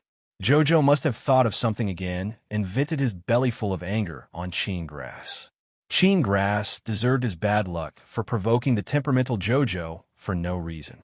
Look at his bad luck. No, don't kick, don't hit.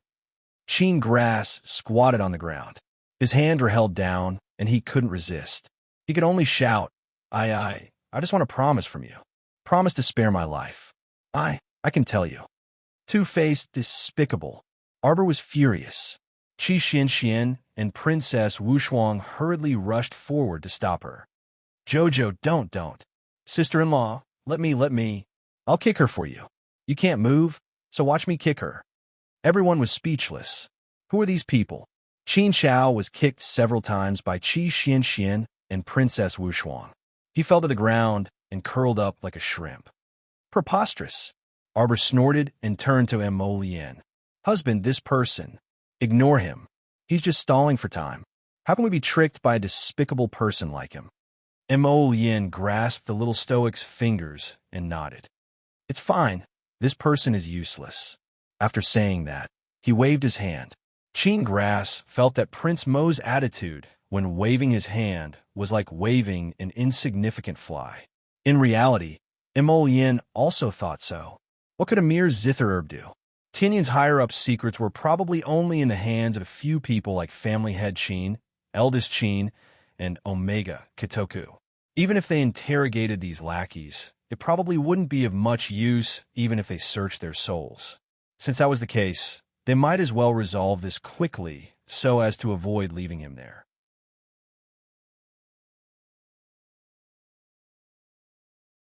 Chapter 52-59.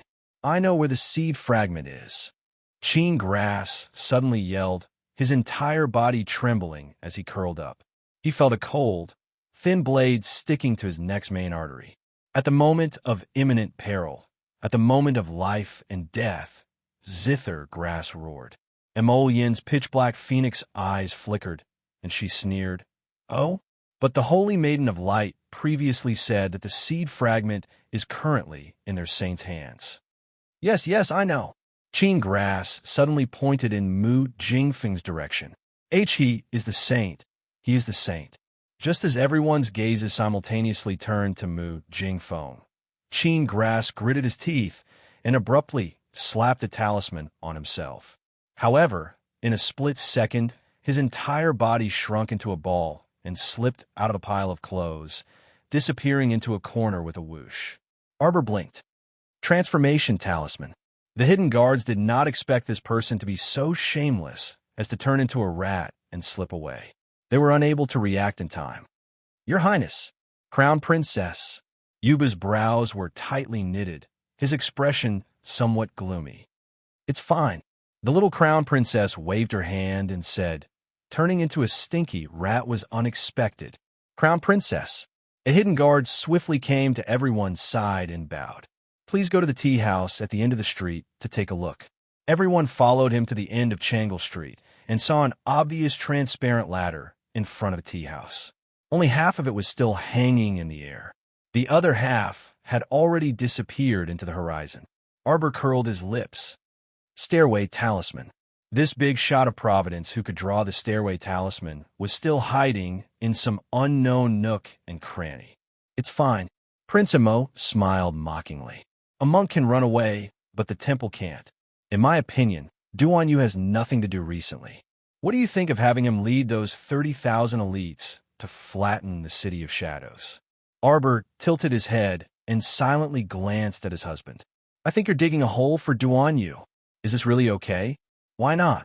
Prince Mo's smile was warm and gentle, as if spring had returned to the earth. He seemed especially down to earth. Look, Duan Yu can't be idle all the time. I heard that he's been so idle that he's moldy, so he's already started leading people to mine. Arbor, what mine? I heard that a holy stone mine was discovered in the Tsang Prefecture. Is that so? Jojo's eyes lit up. Prince Emo secretly gritted his teeth. He rubbed the communication jade talisman hard with his fingers. Unexpectedly, he put on a bright smile at his wife. Yes, I heard that the scale is not small, so he went there personally. Lien, I found a holy stone mine for my godson. It's so big that it's as wide as 2 mountains. When that kid comes out, I'll give him all the ores. What do you think? Why didn't I know that you have a godson? Don't you know? In Jojo's stomach. We'll be able to meet soon. Let me count the days. Isn't there still 3 more months? Haha, I'm really looking forward to it. The above was the message that Duan Yu sent yesterday to greet them. Bah, this guy just came to show off that he had mined a holy stone mine that was as big as 2 mountains. Sure enough, when his Jojo heard the words holy stone mine, her eyes brightened. Her pair of beautiful almond-shaped eyes were glowing.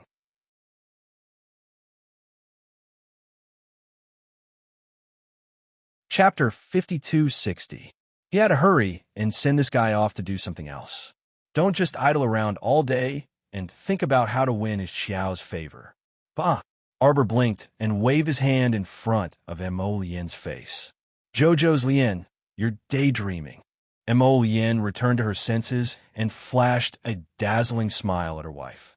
She firmly grasped her small hand and said with a grin, It's settled then. Settled what? Arbor was exasperated. I'll send him a message right now. Emo Lien said with a grin. Duan Yu will definitely be very happy. Really? Arbor glanced at him. Duan Yu really knew how to be happy, of course. Emo Lien nodded and said with a smile. Think about it.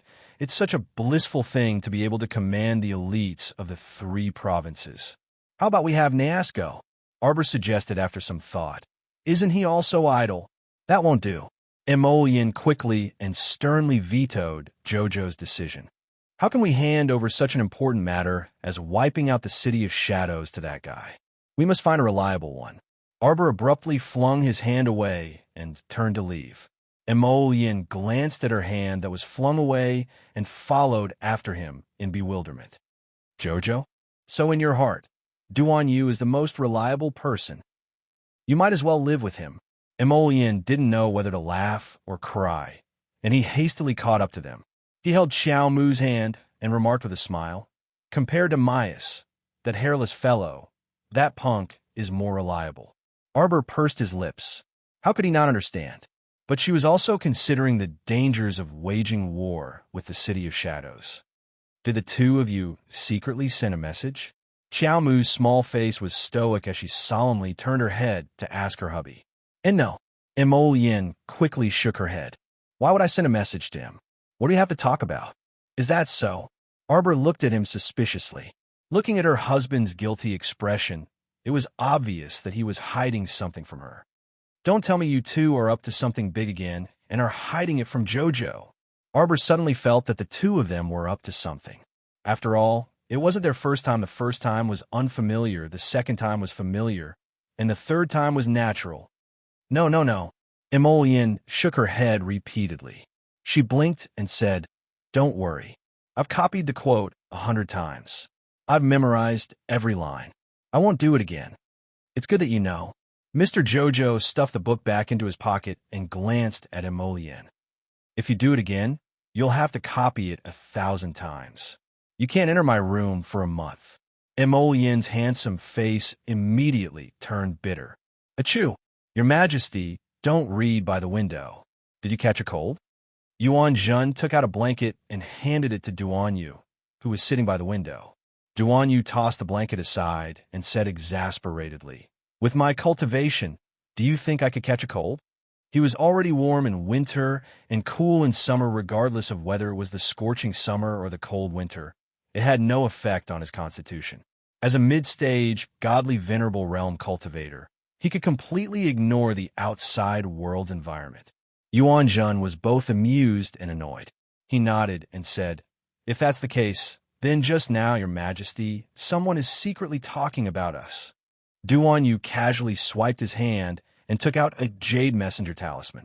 His watery peach blossom eyes narrowed as he focused on the jade talisman.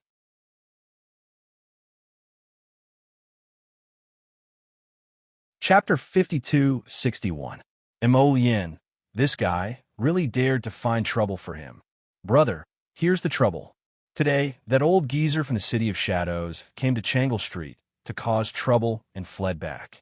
I hope you can lead the elites from the 3 provinces to encircle and annihilate him as soon as possible. We can already confirm that the City of Shadows is 100% connected to the heavenly fate." Duan Yu poked the jade messenger talisman with a talisman pin and heavily pinned. "Did this person scare my godson?" After a long while, "No," finally came back. "Then why do you look like someone stepped on your tail?" Duan Yu couldn't help but gloat. "The City of Shadows came to provoke you, but you actually escaped. You really are stupid. Scram. Then why don't you scram to my place first and try to make me scram?" As Duan Yu poked the jade messenger talisman, he inwardly grumbled, "Asking for help, that's not a good attitude." He escaped from Jojo's talisman matrix. "Then why didn't you say so earlier?" "All right, I got it. I'll bring people over tomorrow." After Arbor finished bathing, he expressionlessly walked in wearing a loose-fitting moon-white nightgown. He saw Jojo's Lotus sitting by the window, holding a jade messenger talisman in her hand and writing something with a talisman pen. She silently moved to his side and glanced at him from the corner of her eyes. "Sure enough, you're secretly colluding with him." This shout frightened Prince Immo so much that his hand trembled, and he almost dropped the jade talisman on the floor. Twitching his mouth, Emolian turned around and exasperatedly glanced at his angry darling. He didn't know whether to laugh or cry. "Wifey, what kind of idiom are you using?" "Stupid idiom. What did you say to Duan Yu?" "It's about the City of Shadows." Emolian pulled over his wifey's hand and stroked her slightly damp hair, using a wisp of fire spirit to steam it dry. Emolian hugged his wifey through her stomach and tilted his head to nuzzle her neck. "Jojo, it's fine as long as you're happy. You don't need to care about anything else, okay?" Arbor pinched him discreetly. In fact, she had been lazy recently and was too lazy to care about many things. In addition, it was around the new year, and the Imperial Court was about to be on holiday, so the officials were slacking off. There were no major events in the Eastern Palace, so Sir Jojo only wanted to sleep and eat every day. "All right, how should we deal with Mu Jingfeng's matter?" Mu Jingfeng was detained in the Mu family's dungeon, and Old Master Mu sent a message saying that he was on his last breath. Arbor was silent for a moment and then said, "Let's go and take a look tomorrow." She was tired today, so she didn't want to run around again. The most important thing now was Jojo's baby. It was time for her to get some sleep. She didn't want to think about anything else. All right. Emolian also knew that Jojo had been very sleepy recently. Every time he came back from the shower, he would see that Jojo was already asleep. Today was no exception. Not long after Prince Mo hugged her and laid down, he began to study her stomach. He didn't know if it was his misconception, but he felt that Jojo's stomach had been faintly hot ever since she fell asleep when he touched it with his hand. There was a strong force that bounced him away.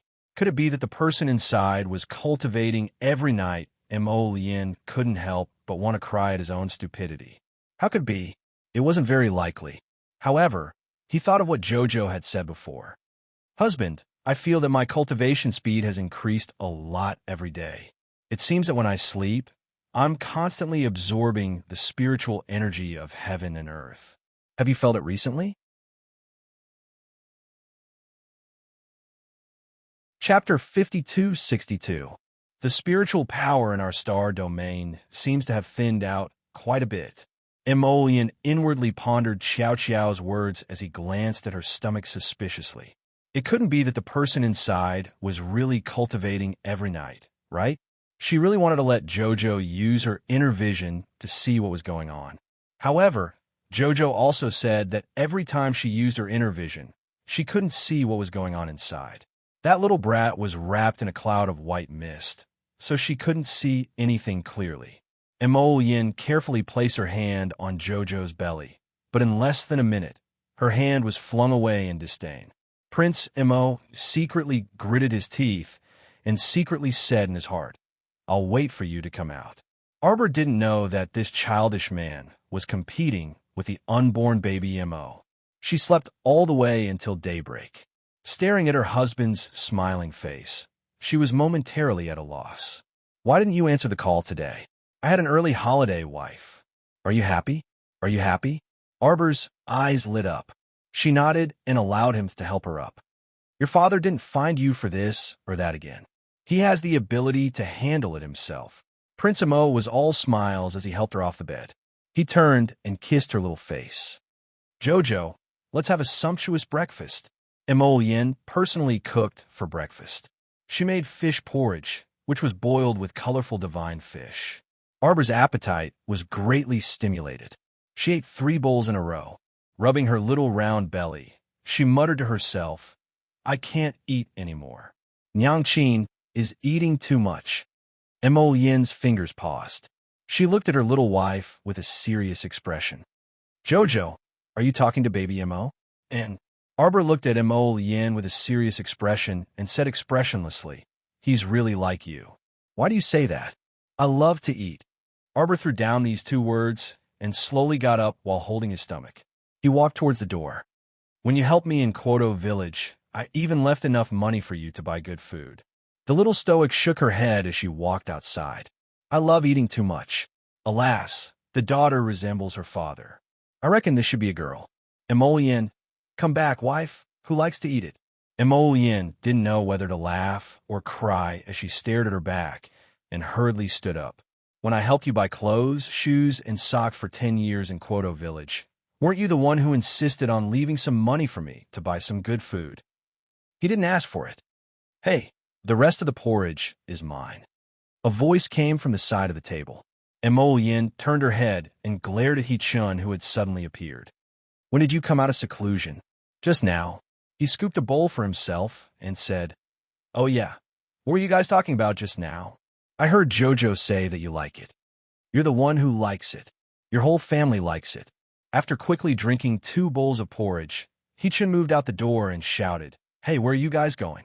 Bring me along to play. At this time, Arbor had already lightly jumped onto the carriage. Beside her, Saishio hastily supported her. Crown Princess, take it easy. You're nervous for nothing, Sir Jojo said expressionlessly. She was a level 8 divine realm expert, yet she was merely riding a carriage. These people, as her stomach swelled up, each and every one of them became neurotic. When she turned around, she saw a man dressed in red floating up and smiling at her. Jojo, long time no see. Your stomach has gotten a lot bigger. Come give me a hug. Hug your head. And Mo Lien resisted the urge to kick him off the carriage and shouted, Go to the Mu residence. Chapter 5263. So Fierce. The venerable peach blossom immortal glanced at Mo Lien and humphed before docilely sitting properly in the carriage. Then he took out a jug of wine from his inner world and said as he drank, "Jojo, Mo Lien has been fierce to me this whole time." Arbor fiddled with the jade bracelet on his wrist and glanced at Lotus. "Don't be fierce to him." Meanwhile, Mo Lien was currently ducking into the carriage with his head lowered. Then he saw his wife rub his head and say earnestly, "Don't always quarrel. Sigh, I really feel vexed on your behalf." Ma Shurchen nearly spat out a mouthful of wine and choked on his laughter. He couldn't resist teasing. "Did you hear that? Jojo told you not to bully me all the time." Mo Lien wished for nothing more than to spit in his face. Could this stinking shameless guy be any more shameless? Scram. The latter gave him a sidelong glance and directly leaned back. "I won't." When Arbor saw the two bickering there, he simply took out a book from his inner world and silently read it. Men, they were just this kind of comical creatures. They could wear the same pants when they were on good terms, but their noses and eyes didn't match when they were angry. The little stoic sighed ruefully. The two people looked at each other and laughed at the same time. "Jojo, you're holding the book upside down." A certain Jojo, who was pretending to read the book, quickly flipped it back and expressionlessly said, "Don't disturb me while I'm reading. Be quiet." "Oh." Ma Shurchen nodded, but he couldn't resist saying a second later, "Jojo, look, do you think I've changed in any way? Can you tell, Jojo?" Arbor examined him from head to toe several times before saying in all seriousness, "You've become more beautiful." Mo Lien, a certain person who was waiting for praise, abruptly widened his eyes and stared dumbly at Arbor. The little stoic wasn't just casually complimenting him. When Rotten Peach Blossom came out of the star field, she was indeed more handsome. It was as if her entire body was covered in a layer of light. Her entire person was shining. "Mo Lien, why? Your wife teased me." "Bah!" Mo Lien brushed him an irritated glance. She then pulled the stoic's small hand and said seriously, "Jojo, Rotten Peach Blossom has advanced." "Advanced?" Arbor looked at him again, then pursed his lips. How would I know if he advanced or not? This fellow's cultivation was much higher than hers, so how could she know that this fellow had advanced? No wonder he looked like he was shining. It was because of his advancement. Arbor suddenly understood. "Are you in the divine, venerable realm now?" Arbor looked at them in surprise. A certain peach blossom nodded furiously at the side. "I didn't expect this." She really didn't expect that her cultivation, which hadn't broken through for so many years in the holy domain, would actually break through in Jojo's star field. Of course, many holy stones played a role in this as well as the Phoenix Springs assistance. But overall, the star field contributed the most. And the star field was merely a divine realm. She really didn't dare to imagine what would happen if this divine realm turned into a holy domain one day. Ciao. I feel that if this divine domain of yours is transformed into a holy domain, it might be more suitable for the cultivation of a transcendent realm than Ji-chan pointed in the direction of sky, than that old holy domain. The little stoic raised her chin, feeling a bit smug. Of course. Didn't she see whose portable divine realm it was? Those people outside, including Mu Qingya from Tianyuan, probably thought that she only had a portable divine realm.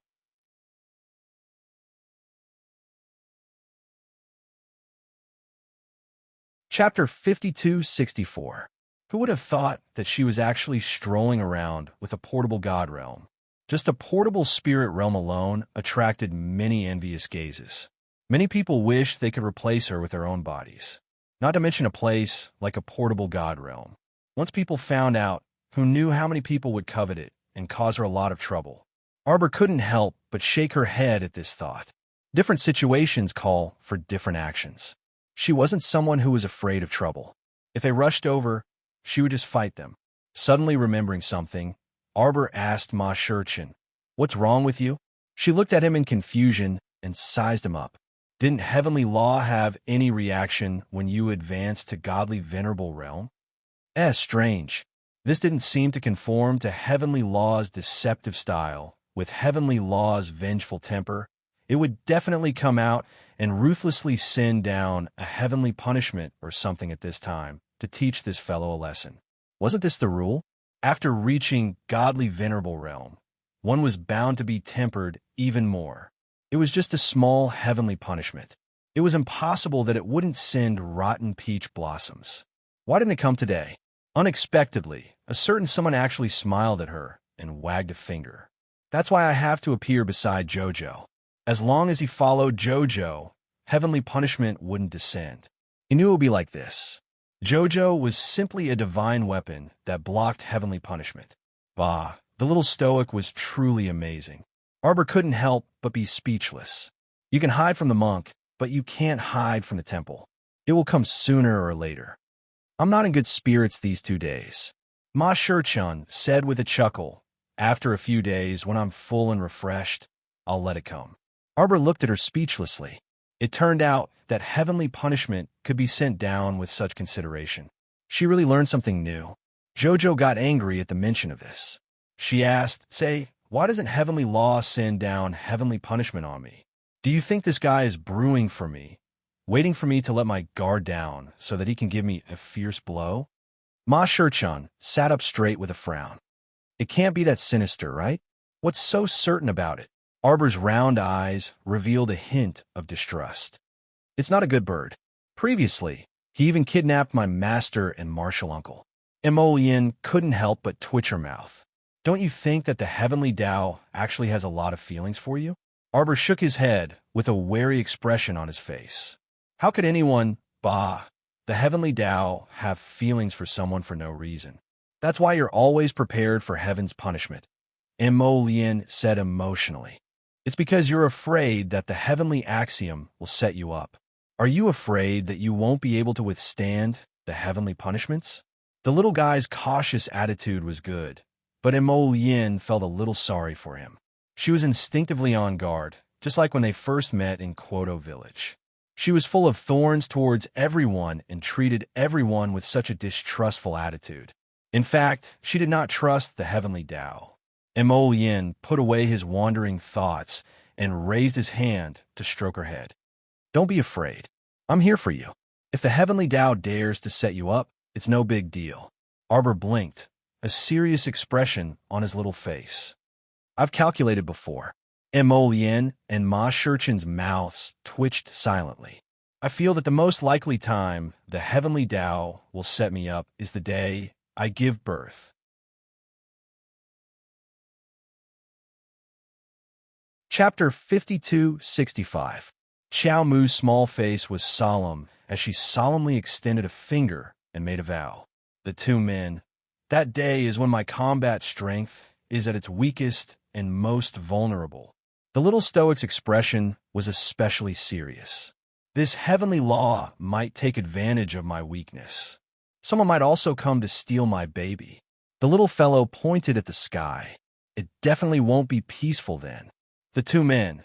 Sir Jojo's expression became more solemn as he spoke.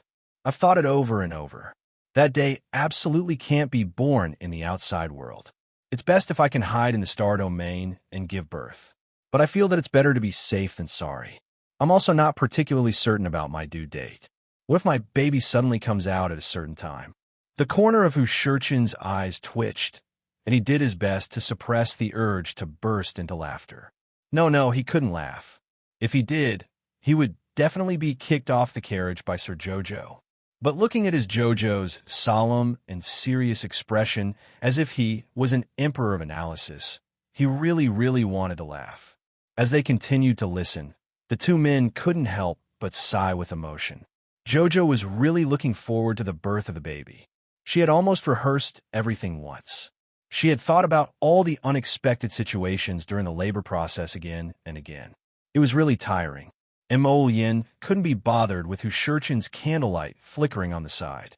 He pulled the little stoic into his arms and softly comforted, Jojo, I'm here for everything. Don't worry about those trivial matters, all right? We'll give birth in the palace. Mother has already chosen a stable wife and wet nurse long ago. Now, they're all staying in the court to secretly observe. We can't bring all these people into the star domain. It'll be troublesome with too many people and too much gossip. So, you don't have to worry about these messy things, okay? You just have to be happy and cheerful every day. Then at a certain point in time, the baby will suddenly come out. Yin repeated her words as he looked at her seriously. Then make it come out quickly. Don't dawdle. Get out here right now. Xiao Mu gazed at her husband with her beautiful, pitch-black eyes, and she was unable to hold it in and burst out in laughter. Ha, scoundrel father. How can you say that about my baby? Yin pursed her lips. You don't know? This baby hates me. Every time I touch your stomach, it bounces me away. It's really annoying. The three of them chatted and laughed along the way. Soon, they arrived near the Mu family's Winter Moon Mountain Forest. The entire Winter Moon Mountain Forest was enveloped in the bright sunlight. The mountain gate of the Talisman Patrician family appeared extremely spacious and empty. When the two children guarding the gate saw the carriage coming, they hurriedly ran forward in an orderly manner. Patriarch, Little Helper recognized the person who got out of the car at a glance. It was the newly appointed young master, so he hurriedly bowed to salute. Arbor waved his hand. Patriarch, the carriage can go up, no need. Arbor got off the carriage and looked up at the plaque hanging high in front of the mountain gate. It's not a long way. Just take a walk. Yes, it wasn't like she couldn't walk. Taking a walk and breathing in the fresh air wasn't bad either. Especially this Winter Moon Mountain Forest. After Mu Jingfeng brought people to destroy it last time, it was completely rebuilt. Now, at a glance, the trees and flowers were neatly trimmed, making people feel comfortable. The three of them strolled up the mountain and soon arrived at the Mu Estate's gate. Chapter 5266. Mu Jingyuan, who had received the message from the mountain guarding boy, had already led a group of people over. When he saw Arbor, his face was full of smiles. Mu Jingyuan greets family head. Then he bowed to Yin and He Chun. The three of them hurriedly avoided it and returned the greeting. Third uncle, why are you being so polite to me? Arbor wrinkled her little nose. Mu Jingyuan smiled. Etiquette cannot be discarded. You're now our family head, so you should be like this. There are no outsiders here. As soon as Arbor finished speaking, she saw the group of Mu family disciples behind. Mu Jingyuan stepped forward and respectfully bowed to her. Her heart stirred slightly. Third uncle was helping her establish her prestige in front of the clansmen. When he took the lead to bow, the Mu family disciples naturally followed suit and were extremely respectful to her. As she thought this, Arbor lamented in her heart. This third uncle had always supported her from the first time he saw her. Unlike the rest of the Mu family, a portion of them supported her because they were completely disappointed in Mu Jingfeng. Mu Jingyuan was different from them. Arbor could feel that third uncle had been good to her from the beginning. That person is being held in the dungeon. Should we go take a look now? Or the little crown princess nodded. Let's go now. Okay. Mu Jingyuan nodded and turned to lead the way. Jojo, this Mu Jingfeng situation, I'm afraid it's not very good. Mu Jingyuan was silent for a few seconds before speaking in a deep voice. When he was kicked out by Mu Jinghong to block that move, it was basically a direct hit to the heart. It could be seen that the furious Lien was wholeheartedly trying to kill Mu Xiaoxiu at that time and did not give her any chance to live. You probably don't understand what I mean. Mu Jingyuan was silent for a while before saying, You'll understand when you go take a look. Arbor raised her brows slightly. She really did not understand what Mu Jingyuan meant. They arrived at the entrance of the dungeon and walked down the dark stairs. Finally, they saw the dying Mu Jingfeng in a dark iron cage. At this time, Mu Jingfeng's body had swelled up like a ball. It looked like it was about to self-destruct. But what was strange was that there were no signs of self-destruction. This should be the drug that Tianyin gave him. It's a different kind of drug reaction, Mu Jingyuan said. Arbor looked inside. Mu Jingfeng's arms and legs, as well as his neck, were each tied to a thick iron chain. He was unable to move at all. Furthermore, he seemed to have lost all consciousness and was constantly letting out low growls. I remember that when Mu Jinghong kicked him to block the attack, his body began to swell. At that time, he also mistakenly thought that he might explode, but in the end, even until now, he still looked like a weirdo.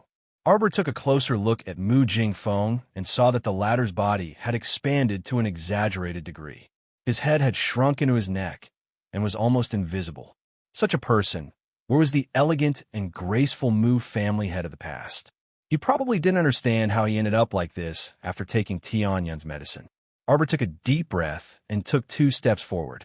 Emolien also took a few steps with him. She pulled the little stoic to her side vigilantly and sized up Mu Jingfeng. Something's not right. Logically speaking, this person's heart and lungs were attacked by the black fire and dragged on for an entire night. He should be about to die by now.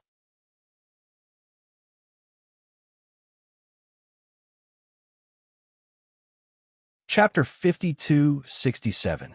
However, although he looked like he was about to die, he seemed to be hanging on by half a breath and didn't look like he was about to die.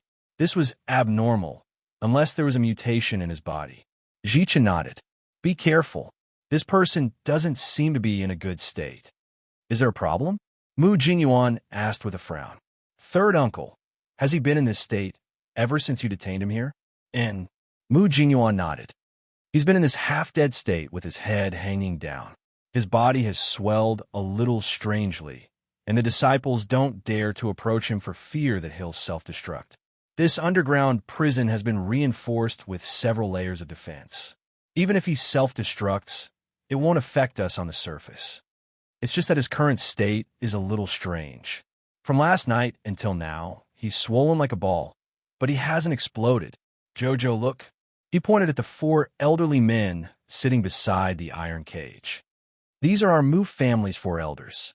Because we're worried that this person will suddenly self-destruct and cause a commotion, Father specially arranged for the 4 elders to keep watch here. When Arbor came in, he already saw the 4 elders sitting with their eyes closed. They looked like they were completely immersed in their own cultivation world, so they didn't go up to disturb them. Arbor nodded. This situation is indeed a little strange. If this person was in this half-dead state, it would be quite troublesome. Then do you plan to continue detaining him now? Seeing Mu Jingfeng's delirious state, he reckoned that he wouldn't be able to get anything out of him. Even if he was locked up in the Mu family's underground prison, it wouldn't be of any help. Mu Jingyuan sighed. Father means to leave it like this for the time being. Arbor nodded slightly. He understood the old man's meaning. No matter what, he was still his biological son. He probably couldn't bring himself to kill him. Before Qin Grass escaped, he said that he was the Radiant Saint. Arbor silently glanced at Mu Jingfeng through the iron cage. However, looking at Mu Jingfeng's current state, he definitely wouldn't tell him the whereabouts of the sapling's fragments. And even if he was awake right now, Arbor couldn't be sure that he would tell him the truth. Forget it, we'd better. The little stoic's small face was cold. She was about to say that they should have Jojo's Lotus send people to investigate that run-down temple again. Suddenly, an angry roar that sounded like a human came out of the iron cage. Everyone was shocked and turned to look at Mu Jingfeng in the cage. At the same time, the 4 Mu family members who were originally sitting quietly in the 4 corners of the cage also opened their eyes at the same time. Their movements were extremely fast. They pushed out their hands at the same time and shot out several defensive talismans. After several streaks of light flashed past, runes spread out in the air, forming a crisscrossing rune net that surrounded the struggling Mu Jingfeng from all directions. At this moment, Mu Jingfeng raised his head and roared. The 5 iron chains shook back and forth on his body. Arbor frowned as he looked at the person before him. With a tap of his finger, he drew a suppression talisman in the air and stuck it on Mu Jingfeng's head. The talisman, flickering with purple light, rapidly imprinted itself on Mu Jingfeng's skull. The 4 elders widened their eyes at the same time and looked in the young crowned Prince Consort's direction. They had long heard that this young family head was a rarely seen master of void talisman creation. Truly, seeing once was better than hearing 100 times.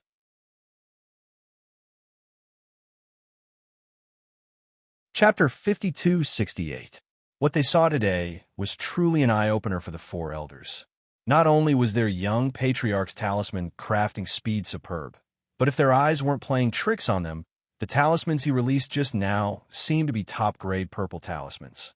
The young patriarch was truly unimaginable. In the blink of an eye, several top-grade purple talismans were simultaneously pressed against the irritable Mu Jingfeng's forehead. Several formless binding forces pressed Mu Jingfeng tightly against the iron cage's pillar, causing him to howl in pain. Mu Jingfeng was currently in a state where he couldn't recognize anyone. He screamed and yelled with all his might as he continuously struggled against the iron chains binding his limbs. However, his neck was also bound by the iron chain, and his body was now suppressed by several suppression talismans, so he couldn't move for the time being. "Get into formation," one of the four elders hurriedly shouted in a low voice. At the same time, the other three elders erupted at the same time. The talismans in their hands converged into a formless sword, and a majestic force rushed toward Mu Jingfeng's swelling body. "Wait!" Xiao Mu's pupils contracted, and she abruptly shouted.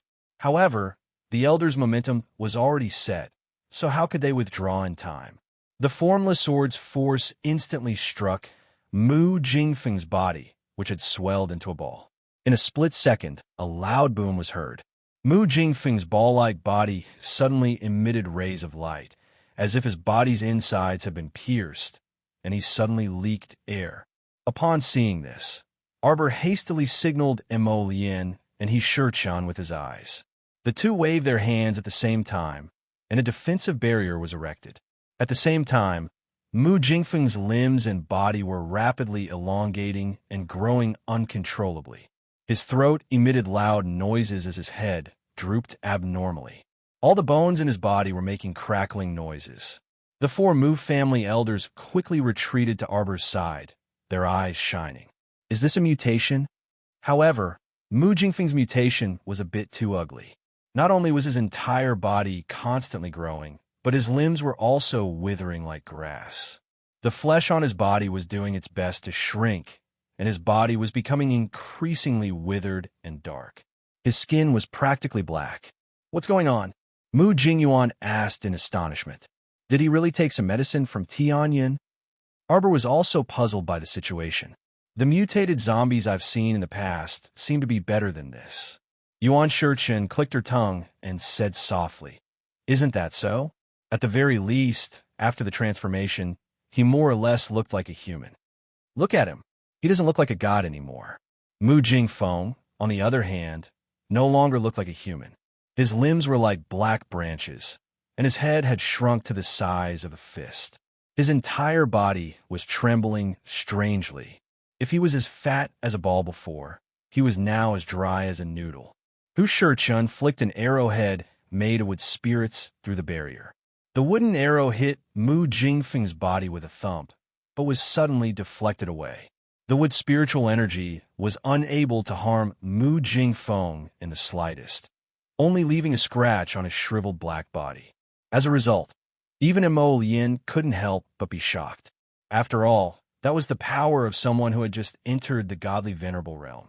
Although Rotten Peach Blossom had only used a negligible 20% of her power, Mu Jingfeng's body was still very sturdy. However, Mu Jingfeng's hard skin was a little out of her expectations. Was his entire body covered in a layer of armor? Xiao Mu's eyes shifted, and she pointed out with her finger. Countless ice needles flew towards Mu Jingfeng with a whoosh.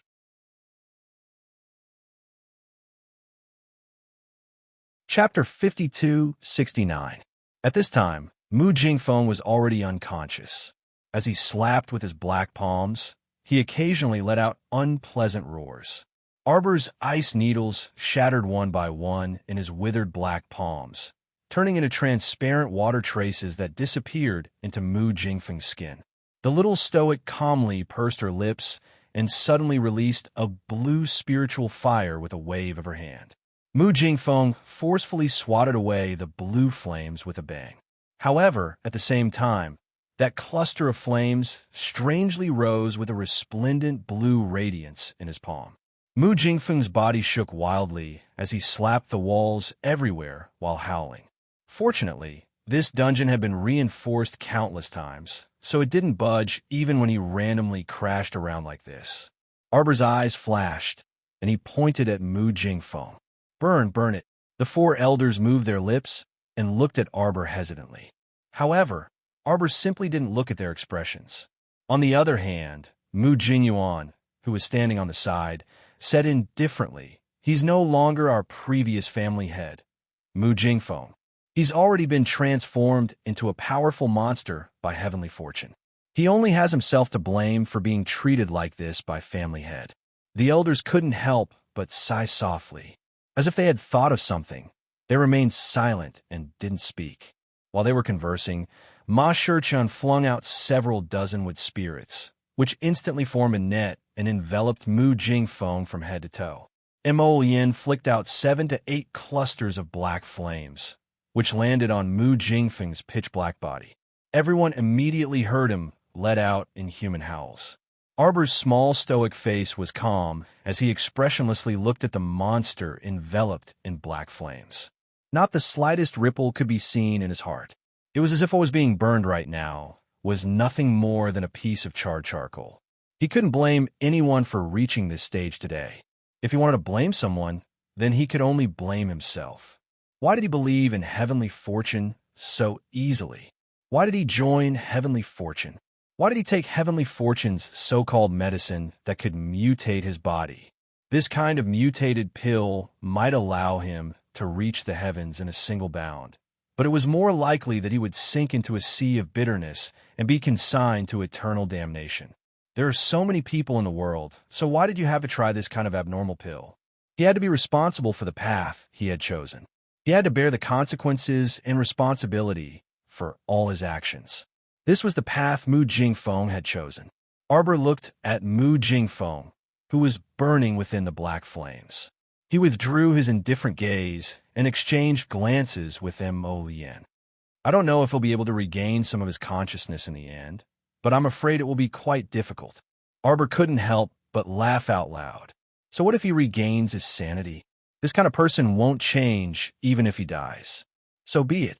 Let the black flames burn all the filthy and withered things under the heavens, including Mu Jingfeng's heart that had long since deteriorated and moldy. Jojo, Mo Lien knew that she was in a bad mood, so she raised her hand and patted her head. There are many things that we cannot change. We can only let nature take its course. Yes, I know. Arbor nodded. Take her father-daughter relationship with Mu Jingfeng as an example. Let nature take its course and gradually deteriorate. Let nature take its course and make it difficult to recover. Then, let nature take its course as she watched the person in front of her wither and wither away piece by piece. This was all fated. No one could change it. Arbor sighed softly and muttered to himself, "It's fated." The four elders frowned slightly and wanted to say a few words of advice.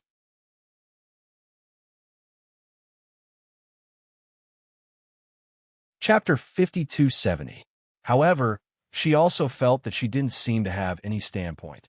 After all, Mu Jingfeng had been targeting this current young family head from the start and had never treated her as a daughter. Hence, there was no father-daughter relationship to speak of right now. Did Mu Jingfeng's mutation fail? Yuan Shichun couldn't help but ask. Mo Lien nodded hesitantly. If the mutation succeeds, it should be like the zither-playing corpse puppet. I'm afraid that Tianyin's medicine depends on fate.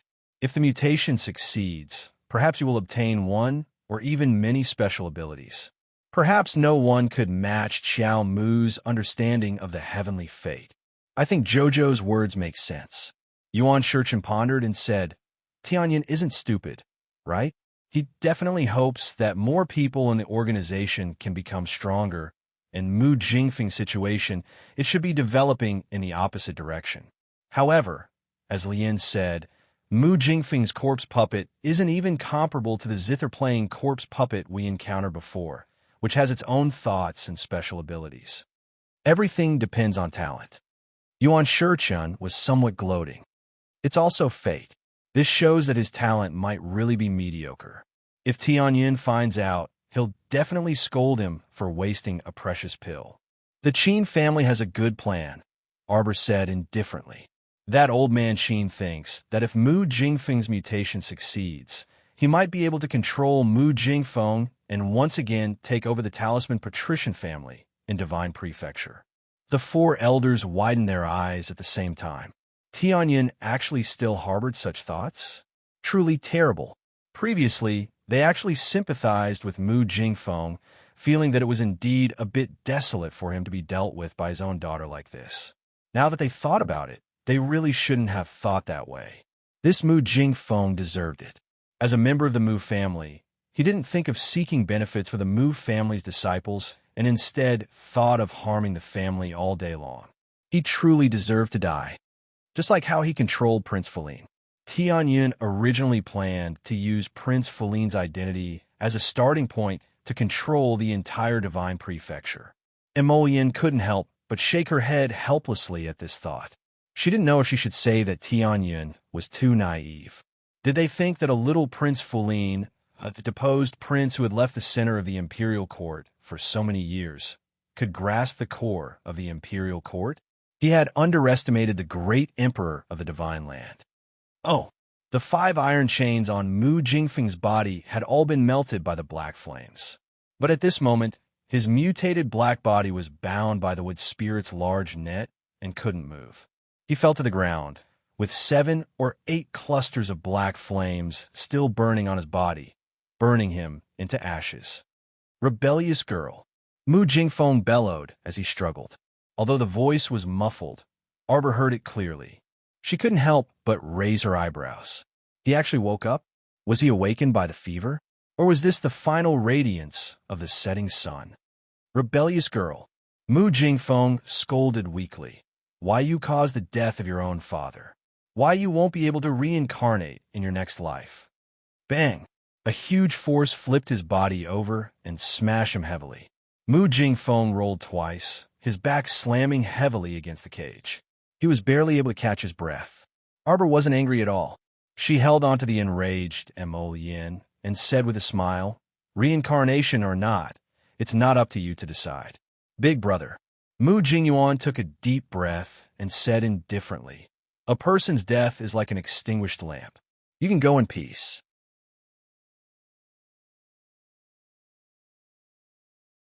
Chapter 5271. However, Mu Jingfeng suddenly started crying. His body had already mutated very strangely to begin with, and he looked like both a human and a ghost.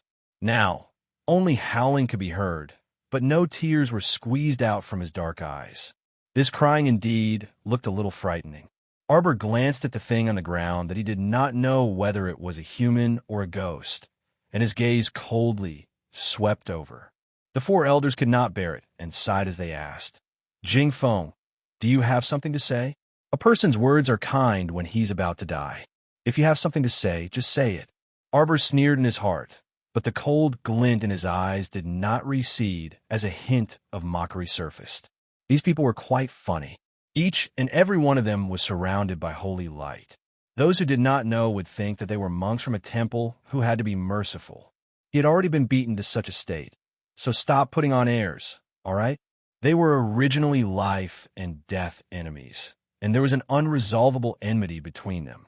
To Arbor, it was truly a little mushy and disgusting for him to insist on saying something before he died to reconcile. Could a conflict that had never been resolved in one's lifetime really be able to repent at the moment of death and have one's heart soften? Stop joking, all right? Those were all nonsense written in those books on the market. In reality, they could not possibly exist. Thump, thump, thump. Mu Jingfeng pounded the ground again and again as he let out loud howls. Arbor turned to leave, but Mu Jingfeng's pounding became even more urgent. A dark-skinned elder immediately blocked in front of Arbor and said with a somewhat complicated expression, "Family head, just listen to what he has to say." This little family head's heart was truly ruthless when it twisted. Mu Jingfeng was about to die, yet there was not the slightest bit of gentleness between her brows. On second thought, Mu Jingfeng indeed did not have the slightest bit of father-daughter feelings for her, so it was no wonder the elder sighed and earnestly advised, "Jingfeng is about to die. It's fine for family head to listen to what he has to say. It's all nonsense. What's there to listen to?" Arbor said coldly and glanced at the elder. Put away your thoughts of holy light. Don't put on a show of father-daughter love on the verge of death. These things, you can't see them. Ma Yingqing giggled. She leaned against the iron bars and laughed. Aya, our Jojo is about to get angry. Hurry up and get out of the way. Don't block the way. Old man. Old man. Arbor didn't need to look back to hear the sound of hurried footsteps. Accompanied by Mu Jingyang, Mu Wuzi, and the others, Old Master Mu quickly walked in. When they saw Mu Jingfeng's condition, everyone couldn't help but be shocked. Mu Jingfeng slammed the ground again and again, as though he was pounding heavily on everyone's hearts. Mu Wuzi stood at the back of the crowd and carefully glanced at the young crown princess' cold expression. His heart skipped a beat. The little stoic's complexion didn't look good at all. It seemed like she was about to explode. He shouldn't provoke her at this time. If she started coughing crazily and got angry, the entire family would probably have to bear the consequences. Roar, roar. Mu Jingfeng panted heavily and crawled with his withered claws. He turned his head with difficulty to glare at Arbor. What's wrong with him? Mu Jingyang stomped his feet in anger. Why did he become like this? Mu Jingyuan said indifferently. After taking Tianyun's whatever pill, his body's transformation probably failed.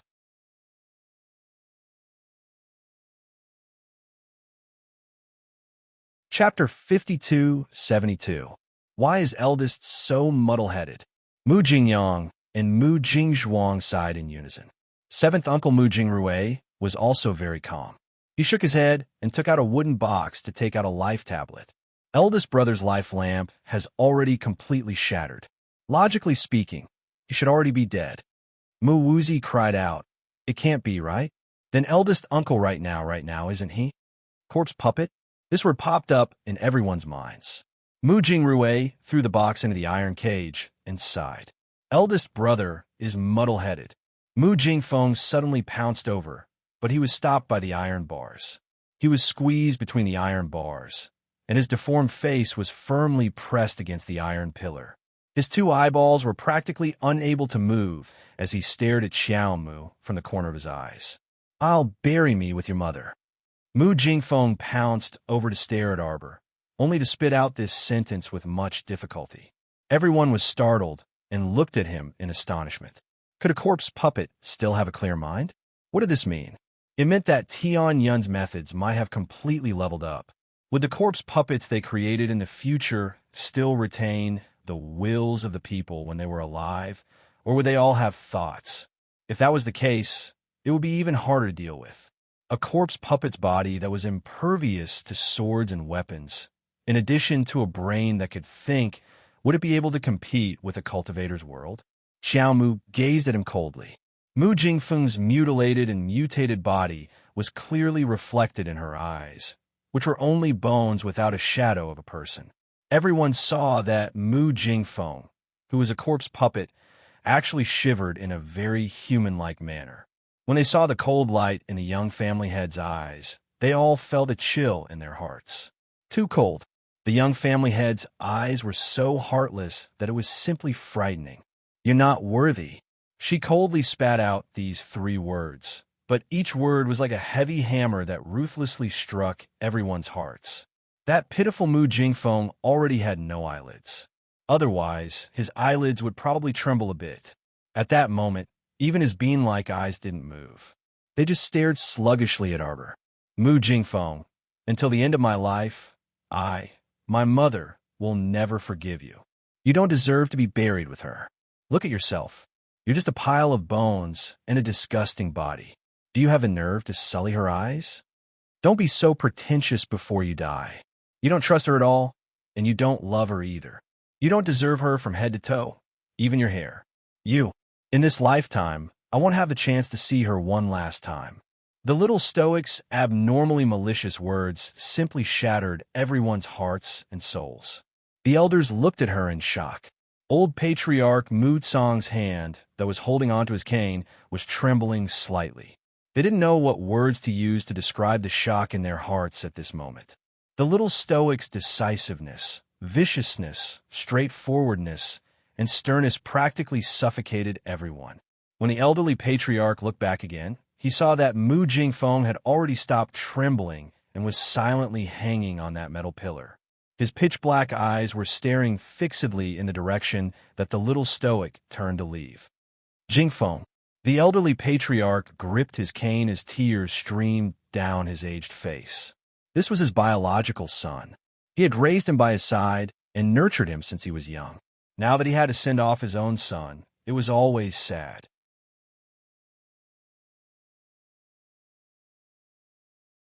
Chapter 5273.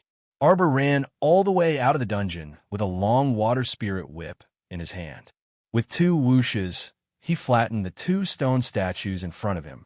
She clenched her fingers tightly, until her husband quickly floated over and hugged her in his arms. He gently pried open her fingers one by one. "Jojo, don't be sad, okay? Don't you think I'm cruel? Don't you think I'm abnormally vicious? I didn't even agree to a dying person's request. How heartless I am. How ruthless and heartless. But I don't want him to disturb my mother's rest, because he doesn't deserve it." Nonsense. Jojo is the most soft-hearted person in the world. Emolian hugged her and gently comforted her. He really doesn't deserve it. When they first returned to China, although Jojo didn't say it, Emolian knew in her heart that she had some expectations. She would be nice to anyone who showed her kindness. However, Mu Jingfeng personally, bit by bit, destroyed this originally thin father-daughter relationship with his own hands. "I'll definitely kill the person who gave him the drug and told him to die. This is the last bit of obligation I can do for him as his daughter. She would avenge her father. Whoever killed him, she would kill that person. You should be fond of your mother." Emolian was silent for a while, before finally saying. Arbor sneered. "Heh, I don't want that kind of impure feeling." And, perhaps, Mu Jingfeng always thought that the person he liked was his childhood sweetheart, Mu Qingya. He was unhappy that his family had married his mother. Or perhaps, after his mother left, he suddenly realized his own feelings and began to look for substitutes all day long, hoping to find some of his mother's shadow from them. For example, his mistress, Yuan Xiong, had eyes that resembled his mother's. However, it was only a slight resemblance. No one could become Long Chuyun, and no one could be Long Chuyun. Long Chuyun was already dead. She could never come back. The past was the past. There was no turning back. Arbor didn't stay long in the Mu family and left. Old Master Mu was saddened by the death of his eldest son. Since it was an undignified death, he ordered his men to burn the body at the back of the mountain. He found a secluded place, erected a cenotaph, and sent someone to inform Arbor. After Arbor sent the Mu family away, he stood quietly in front of the window for a long time. In the end, he didn't say anything. Emolian walked in from outside. When he saw his wife's sullen expression, he couldn't help but frown. He walked up to her and hugged her. "It's all in the past. Don't think too much about it, okay?" Arbor nodded. "Let's not think about it. There's no point in thinking about it. Now that we've touched the pastry that is the City of Shadows, the celestial luck will surely retaliate. We have to be prepared. All right, you don't have to think too much about these troublesome matters. Leave them all to your husband."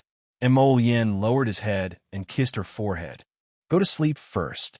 Baby Emo will only be happy if you sleep well." Arbor touched his belly and thought that he was right. Even if she didn't sleep, Baby Emo had to sleep. For the sake of Jojo's baby, she had to have a good sleep.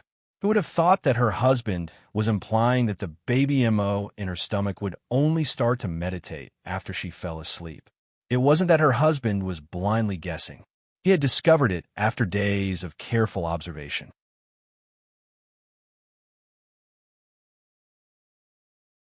Chapter 5274. He felt that his conjecture was quite accurate. This mother and son pair was truly interesting. During the day, she would meditate and cultivate. When they slept at night, he would meditate and cultivate. Haha, they really complemented each other quite well. Sir Jojo didn't notice that her husband secretly rolled his eyes at her stomach the next day. Arbor woke up early and was planning to take a group of little radishes for a stroll in the garden when she encountered Duan Muqing, who was walking up the steps. Duan Muqing was dressed in a cyan robe and appeared to be in high spirits. Arbor hastily walked closer to him and sized him up, her gaze landing on his wrist. The little stoic's face involuntarily darkened. The latter hastily explained, "Don't worry, it's just a small injury. I just tied it up to put on an act recently." In reality, the wound has already subsided. After that day, the bleeding stopped long ago, and the scars are almost gone. "Actually, you didn't have to do this," the little stoic muttered softly. However, Duan Muqing smiled faintly at her. "There's nothing wrong with me. Jojo, there's no need to worry. I'm just putting on a show to the public." Arbor grunted in response. She naturally understood. At that time, Lotus announced to the public that Yellow Crane's team was leading everyone to research the antidote under her instructions. Duanmu immediately went with the flow and cut his own wrist. He played along with Lotus's words and finished the show. It was all to prove that the holy fruit was ineffective. They still had to concoct the antidote themselves and cooperate with the pharmacists. They weren't willing to see Sir Jojo become the target of public criticism, even though these targeted citizens probably couldn't do anything to her. But they just weren't willing. They weren't willing to see Jojo receive such a bad reputation. Arbor knew their thoughts, but she was still unwilling to see Duan Muqing disregard his own life every time. She glanced at him and slapped a bottle of medicine into his hand.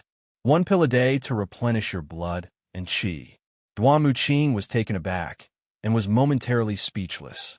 Heavens, he had only made 2 small cuts on his wrists. With his current level of cultivation, did he need to replenish his chi and blood in such a comical manner? It's unacceptable for a man to not cherish himself. Sir Jojo waved his hand at him and said with a cold face, "Be careful of your chi and blood." Duan Muqing had a dazed expression on his face as he watched Sir Jojo stomp down the stairs. A hand suddenly reached out from the side and snatched the bottle of medicine from his hand. "Hey, Duanmu, is that the medicine that Jojo gave you to replenish your chi and blood? Doesn't your vitality look good? Why do you need to replenish it?" Duan Muqing looked at the little fatty in front of him speechlessly. He uncorked the bottle and poured out a pill. "Since Jojo told you to take it, it must be for your own good. Hurry up and eat. Don't let Jojo worry." Duan Muqing looked at him expressionlessly. He silently took the bottle and stuffed it into his arms. Then he stared at the pill in the little fatty's hand. "Hurry up and eat it. Don't let Jojo down." The little fatty stuffed the pill into his hand and urged him. Duan Muqing had no choice but to swallow the pill in one gulp. In the next second, he froze on the spot. The word bitter was written all over his face. Heavens, Jojo was such a scammer. This was really bitter. It was the first time in his life that he had taken such bitter medicine.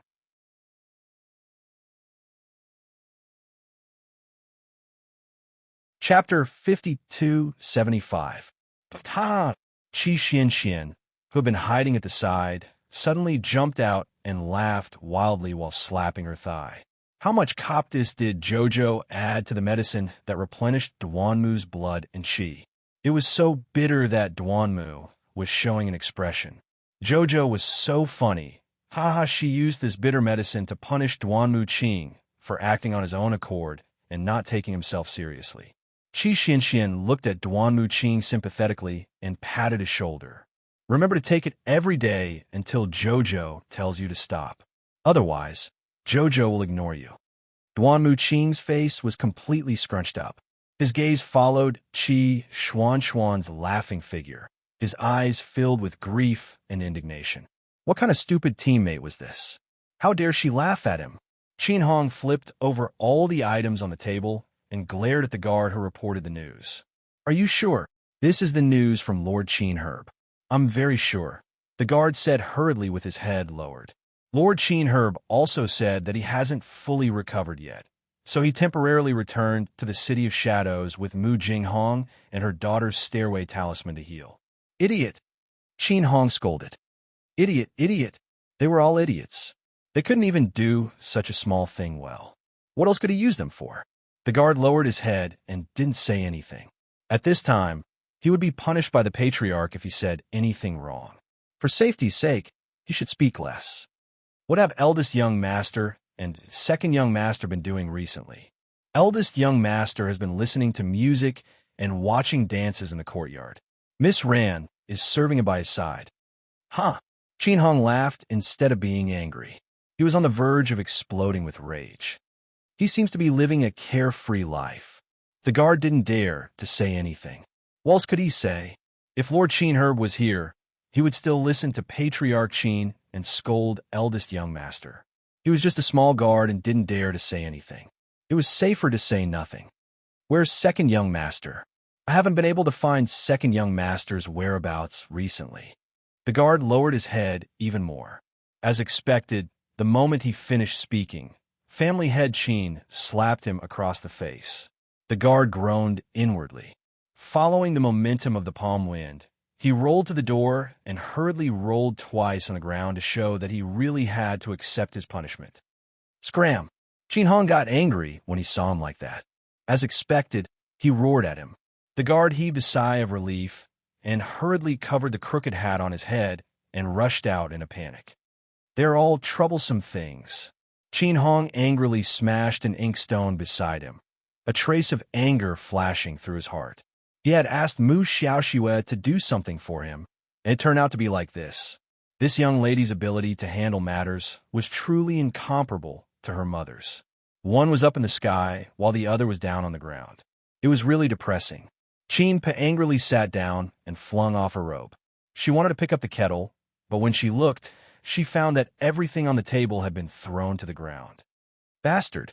He slammed the table and shouted outside. Are all the people outside dead? Hurry and clean up this place for this patriarch. Two trembling servants came in and quickly cleaned up the place with their heads lowered. Then, they brewed a new pot of tea for family head Qin. Qin Hong's face was cold. He drank half a bellyful of tea. The more he thought about it, the angrier he got. With a bang, he put down the teacup and walked out.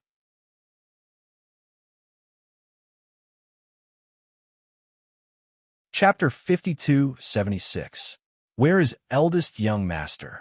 He didn't do proper work all day and didn't think about how to complete his mission. Instead, he mingled with some orioles and swallows. How did he give birth to such a disappointing son? Eldest young master is at Xianglan Mountain's small courtyard, the guard said with trepidation. That was eldest young master's own property in the capital. It wasn't like the shops of the Heavenly Fate organization that Prince Mo had ordered people to seize and raid. The two young masters had many open and secret properties, and most of them were still in good condition. These two were shrewd people that basically entrusted all kinds of shops to various shopkeepers, so they hid it well. Qin Hong's face was filled with anger. Go. If anyone dares to blabber, inform him and I'll kill you. He wanted to see how carefree this eldest son of his was. When everyone saw that family head Qin was angry, they hastily followed him with fear and trepidation. In the capital, one naturally couldn't wantonly ride spirit beasts on the streets, much less ride flying beasts. Not everyone had the same privilege as the young crown prince consort. If an ordinary person dared to use a flying spirit beast to approach the capital, they would probably be mistaken for invaders. Family head Qin obediently had someone prepare a carriage, and he angrily headed for Xianglan Mountain.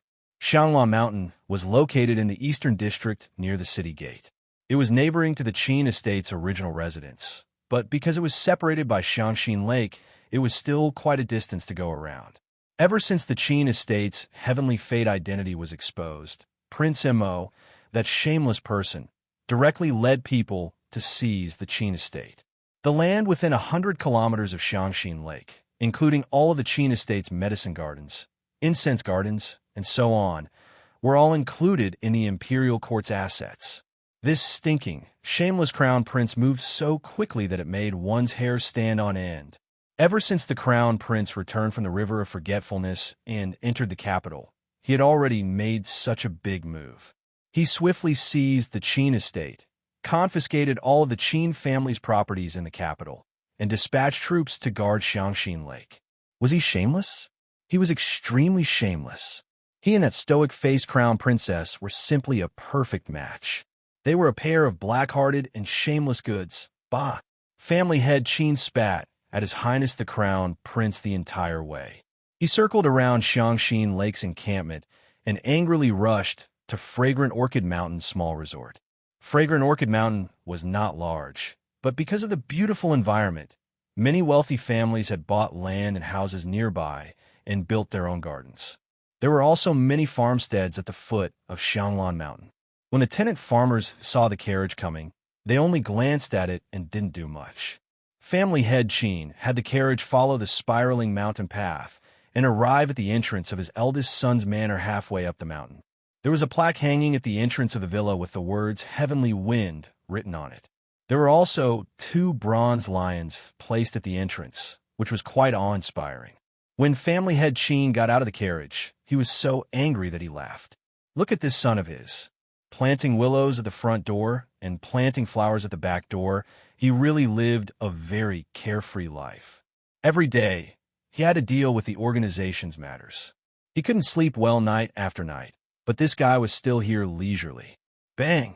Family head Qin got angry and kicked the door. The door was tightly shut and didn't move at all. It seemed like this stinky brat had set up a restriction. Where did he put his crooked thoughts? Why didn't he put this attentiveness and patience into the organization's business? That was a long-term foundation that the ancestor had laid down step by step. Unfilial son. Bang bang. Family head Qin stepped forward and kicked the door a couple more times.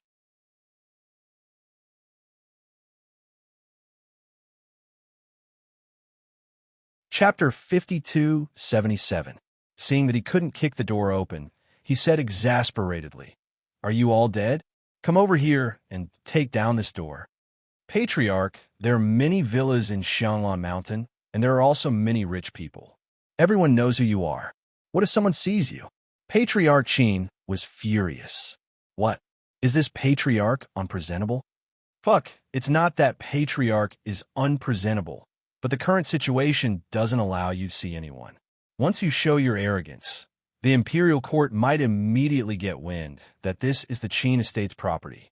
It will be seized and returned to the national treasury at any time. Creak. As he spoke, the door opened from the inside, revealing a small gap. A red-clothed young man who was wearing revealing clothes and showing off his beautiful legs hurriedly ushered family head Qin in like a thief.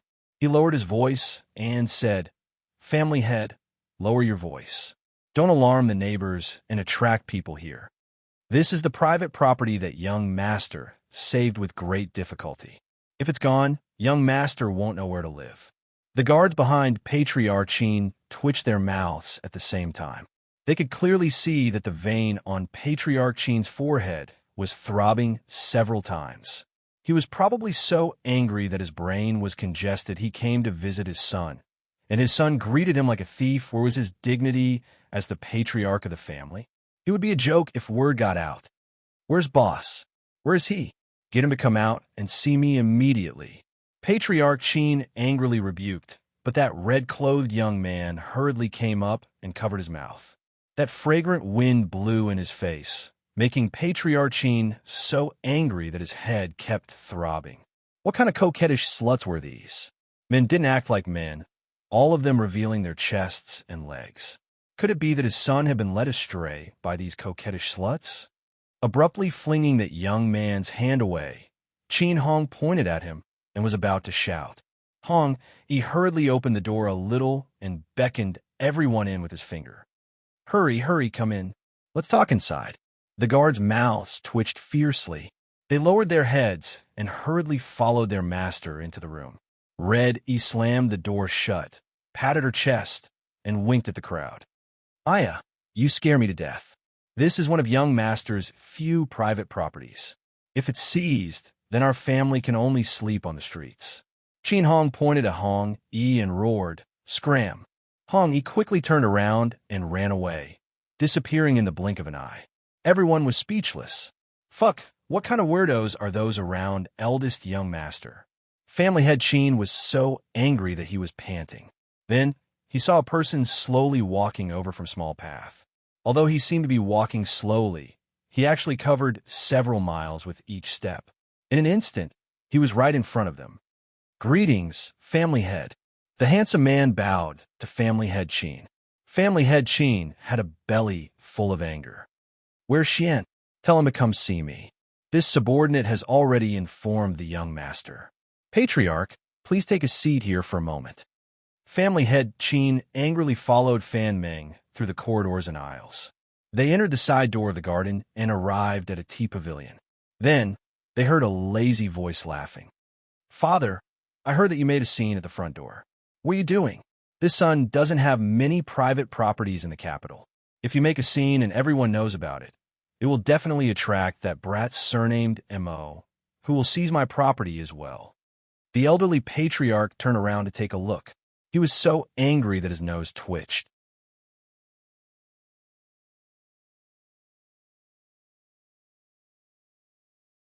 Chapter 5278. His eldest son is sitting next to the swing with a table in front of him. He's tasting good wine and good food. Beside him are two graceful beauties who are covering their mouths and chuckling. There's a lead dancer on the lawn in front, followed by a string of women. Compared to others, it's really infuriating. While he was painstakingly planning for the organization day and night, making plans for the organization until he was bald, his eldest son is here singing and dancing, feasting day and night. There's no trace of his second son. Not even a ghost shadow can be seen. These are his two most outstanding sons. It's all because of that little slut. So he wants to kill that little slut and fish up his two outstanding sons from the abyss. Achoo, achoo. Arbor sneezes a few times, looking around with a puzzled face. Is someone secretly cursing Jojo? Why do I feel like something's wrong with my whole body when I come out today? Don't tell me I've been cursed by someone. The two little radish heads who are playing in front of her jump and run to her side. They shake her sleeve and say, Nyangqin, benefactress. Arbor expressionlessly looks at Guangguang Darren. The little monk turns around with a startled face and also stares at Guangguang Darren. I'm the one who called her benefactress. Then you've already called her Nyangqin. Can't I call her benefactress? You should call her aunt. The little monk angrily corrects. I'll call your sister aunt. I'm a condensing mirror who has lived for 10,000 years. You want to call ouch. Guangguang Darren's head gets hit by Arbor. Then you should also call her Nyangqin, lest you get it wrong. The little monk pinches his bald head. Such a small child, calling himself a senior all the time. It's simply comical. What? Guangguang Darren stares at the little monk with a stupefied face. I can't. He, a condensing mirror who has lived for 10,000 years, put down his old face? Impossible. Arbor couldn't be bothered to talk nonsense with him. He directly picked him up and pulled the little monk with one hand. You two aren't young anymore.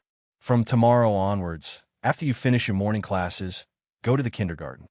Otherwise, these two little rascals would spend all day fighting chickens and walking dogs, playing crazily day and night without proper manners. A bowl from the blue. Guangguang and Guangguang looked at each other. Both of them could see the words suffering written on each other's faces. Mother. The little monk raised his head in protest. Why? Learning culture is the only way out in the future. Otherwise, do you want to be an illiterate little monk? The little stoic said expressionlessly, Mother, I also learned along the way back then. But Principal Yun said that you haven't graduated from the royal school. You're listening to his nonsense. The little stoic ground her teeth. She didn't beat her nephew Yun Yunji enough back then. But I've even read the Buddhist scriptures many times. That won't do. It's not like you'll be a monk your whole life. The little stoic muttered. Mother, what are you muttering about? I'm not muttering anything. The little stoic pinched his meaty little hand. Don't be scared. Little monkey will accompany you to study. You two have a companion, and Guangguang will accompany you, so you don't need to be scared. Guangguang Darren was stupefied and baffled. What was going on? A condensing mirror still had to go to school? You're freaking kidding me, right? Arbor took out 3 porcelain bottles that looked like jelly beans on the outside, but were actually pills. Are you going? Yes. Little monkey pounced over from behind and kept nodding his head while hanging from her leg.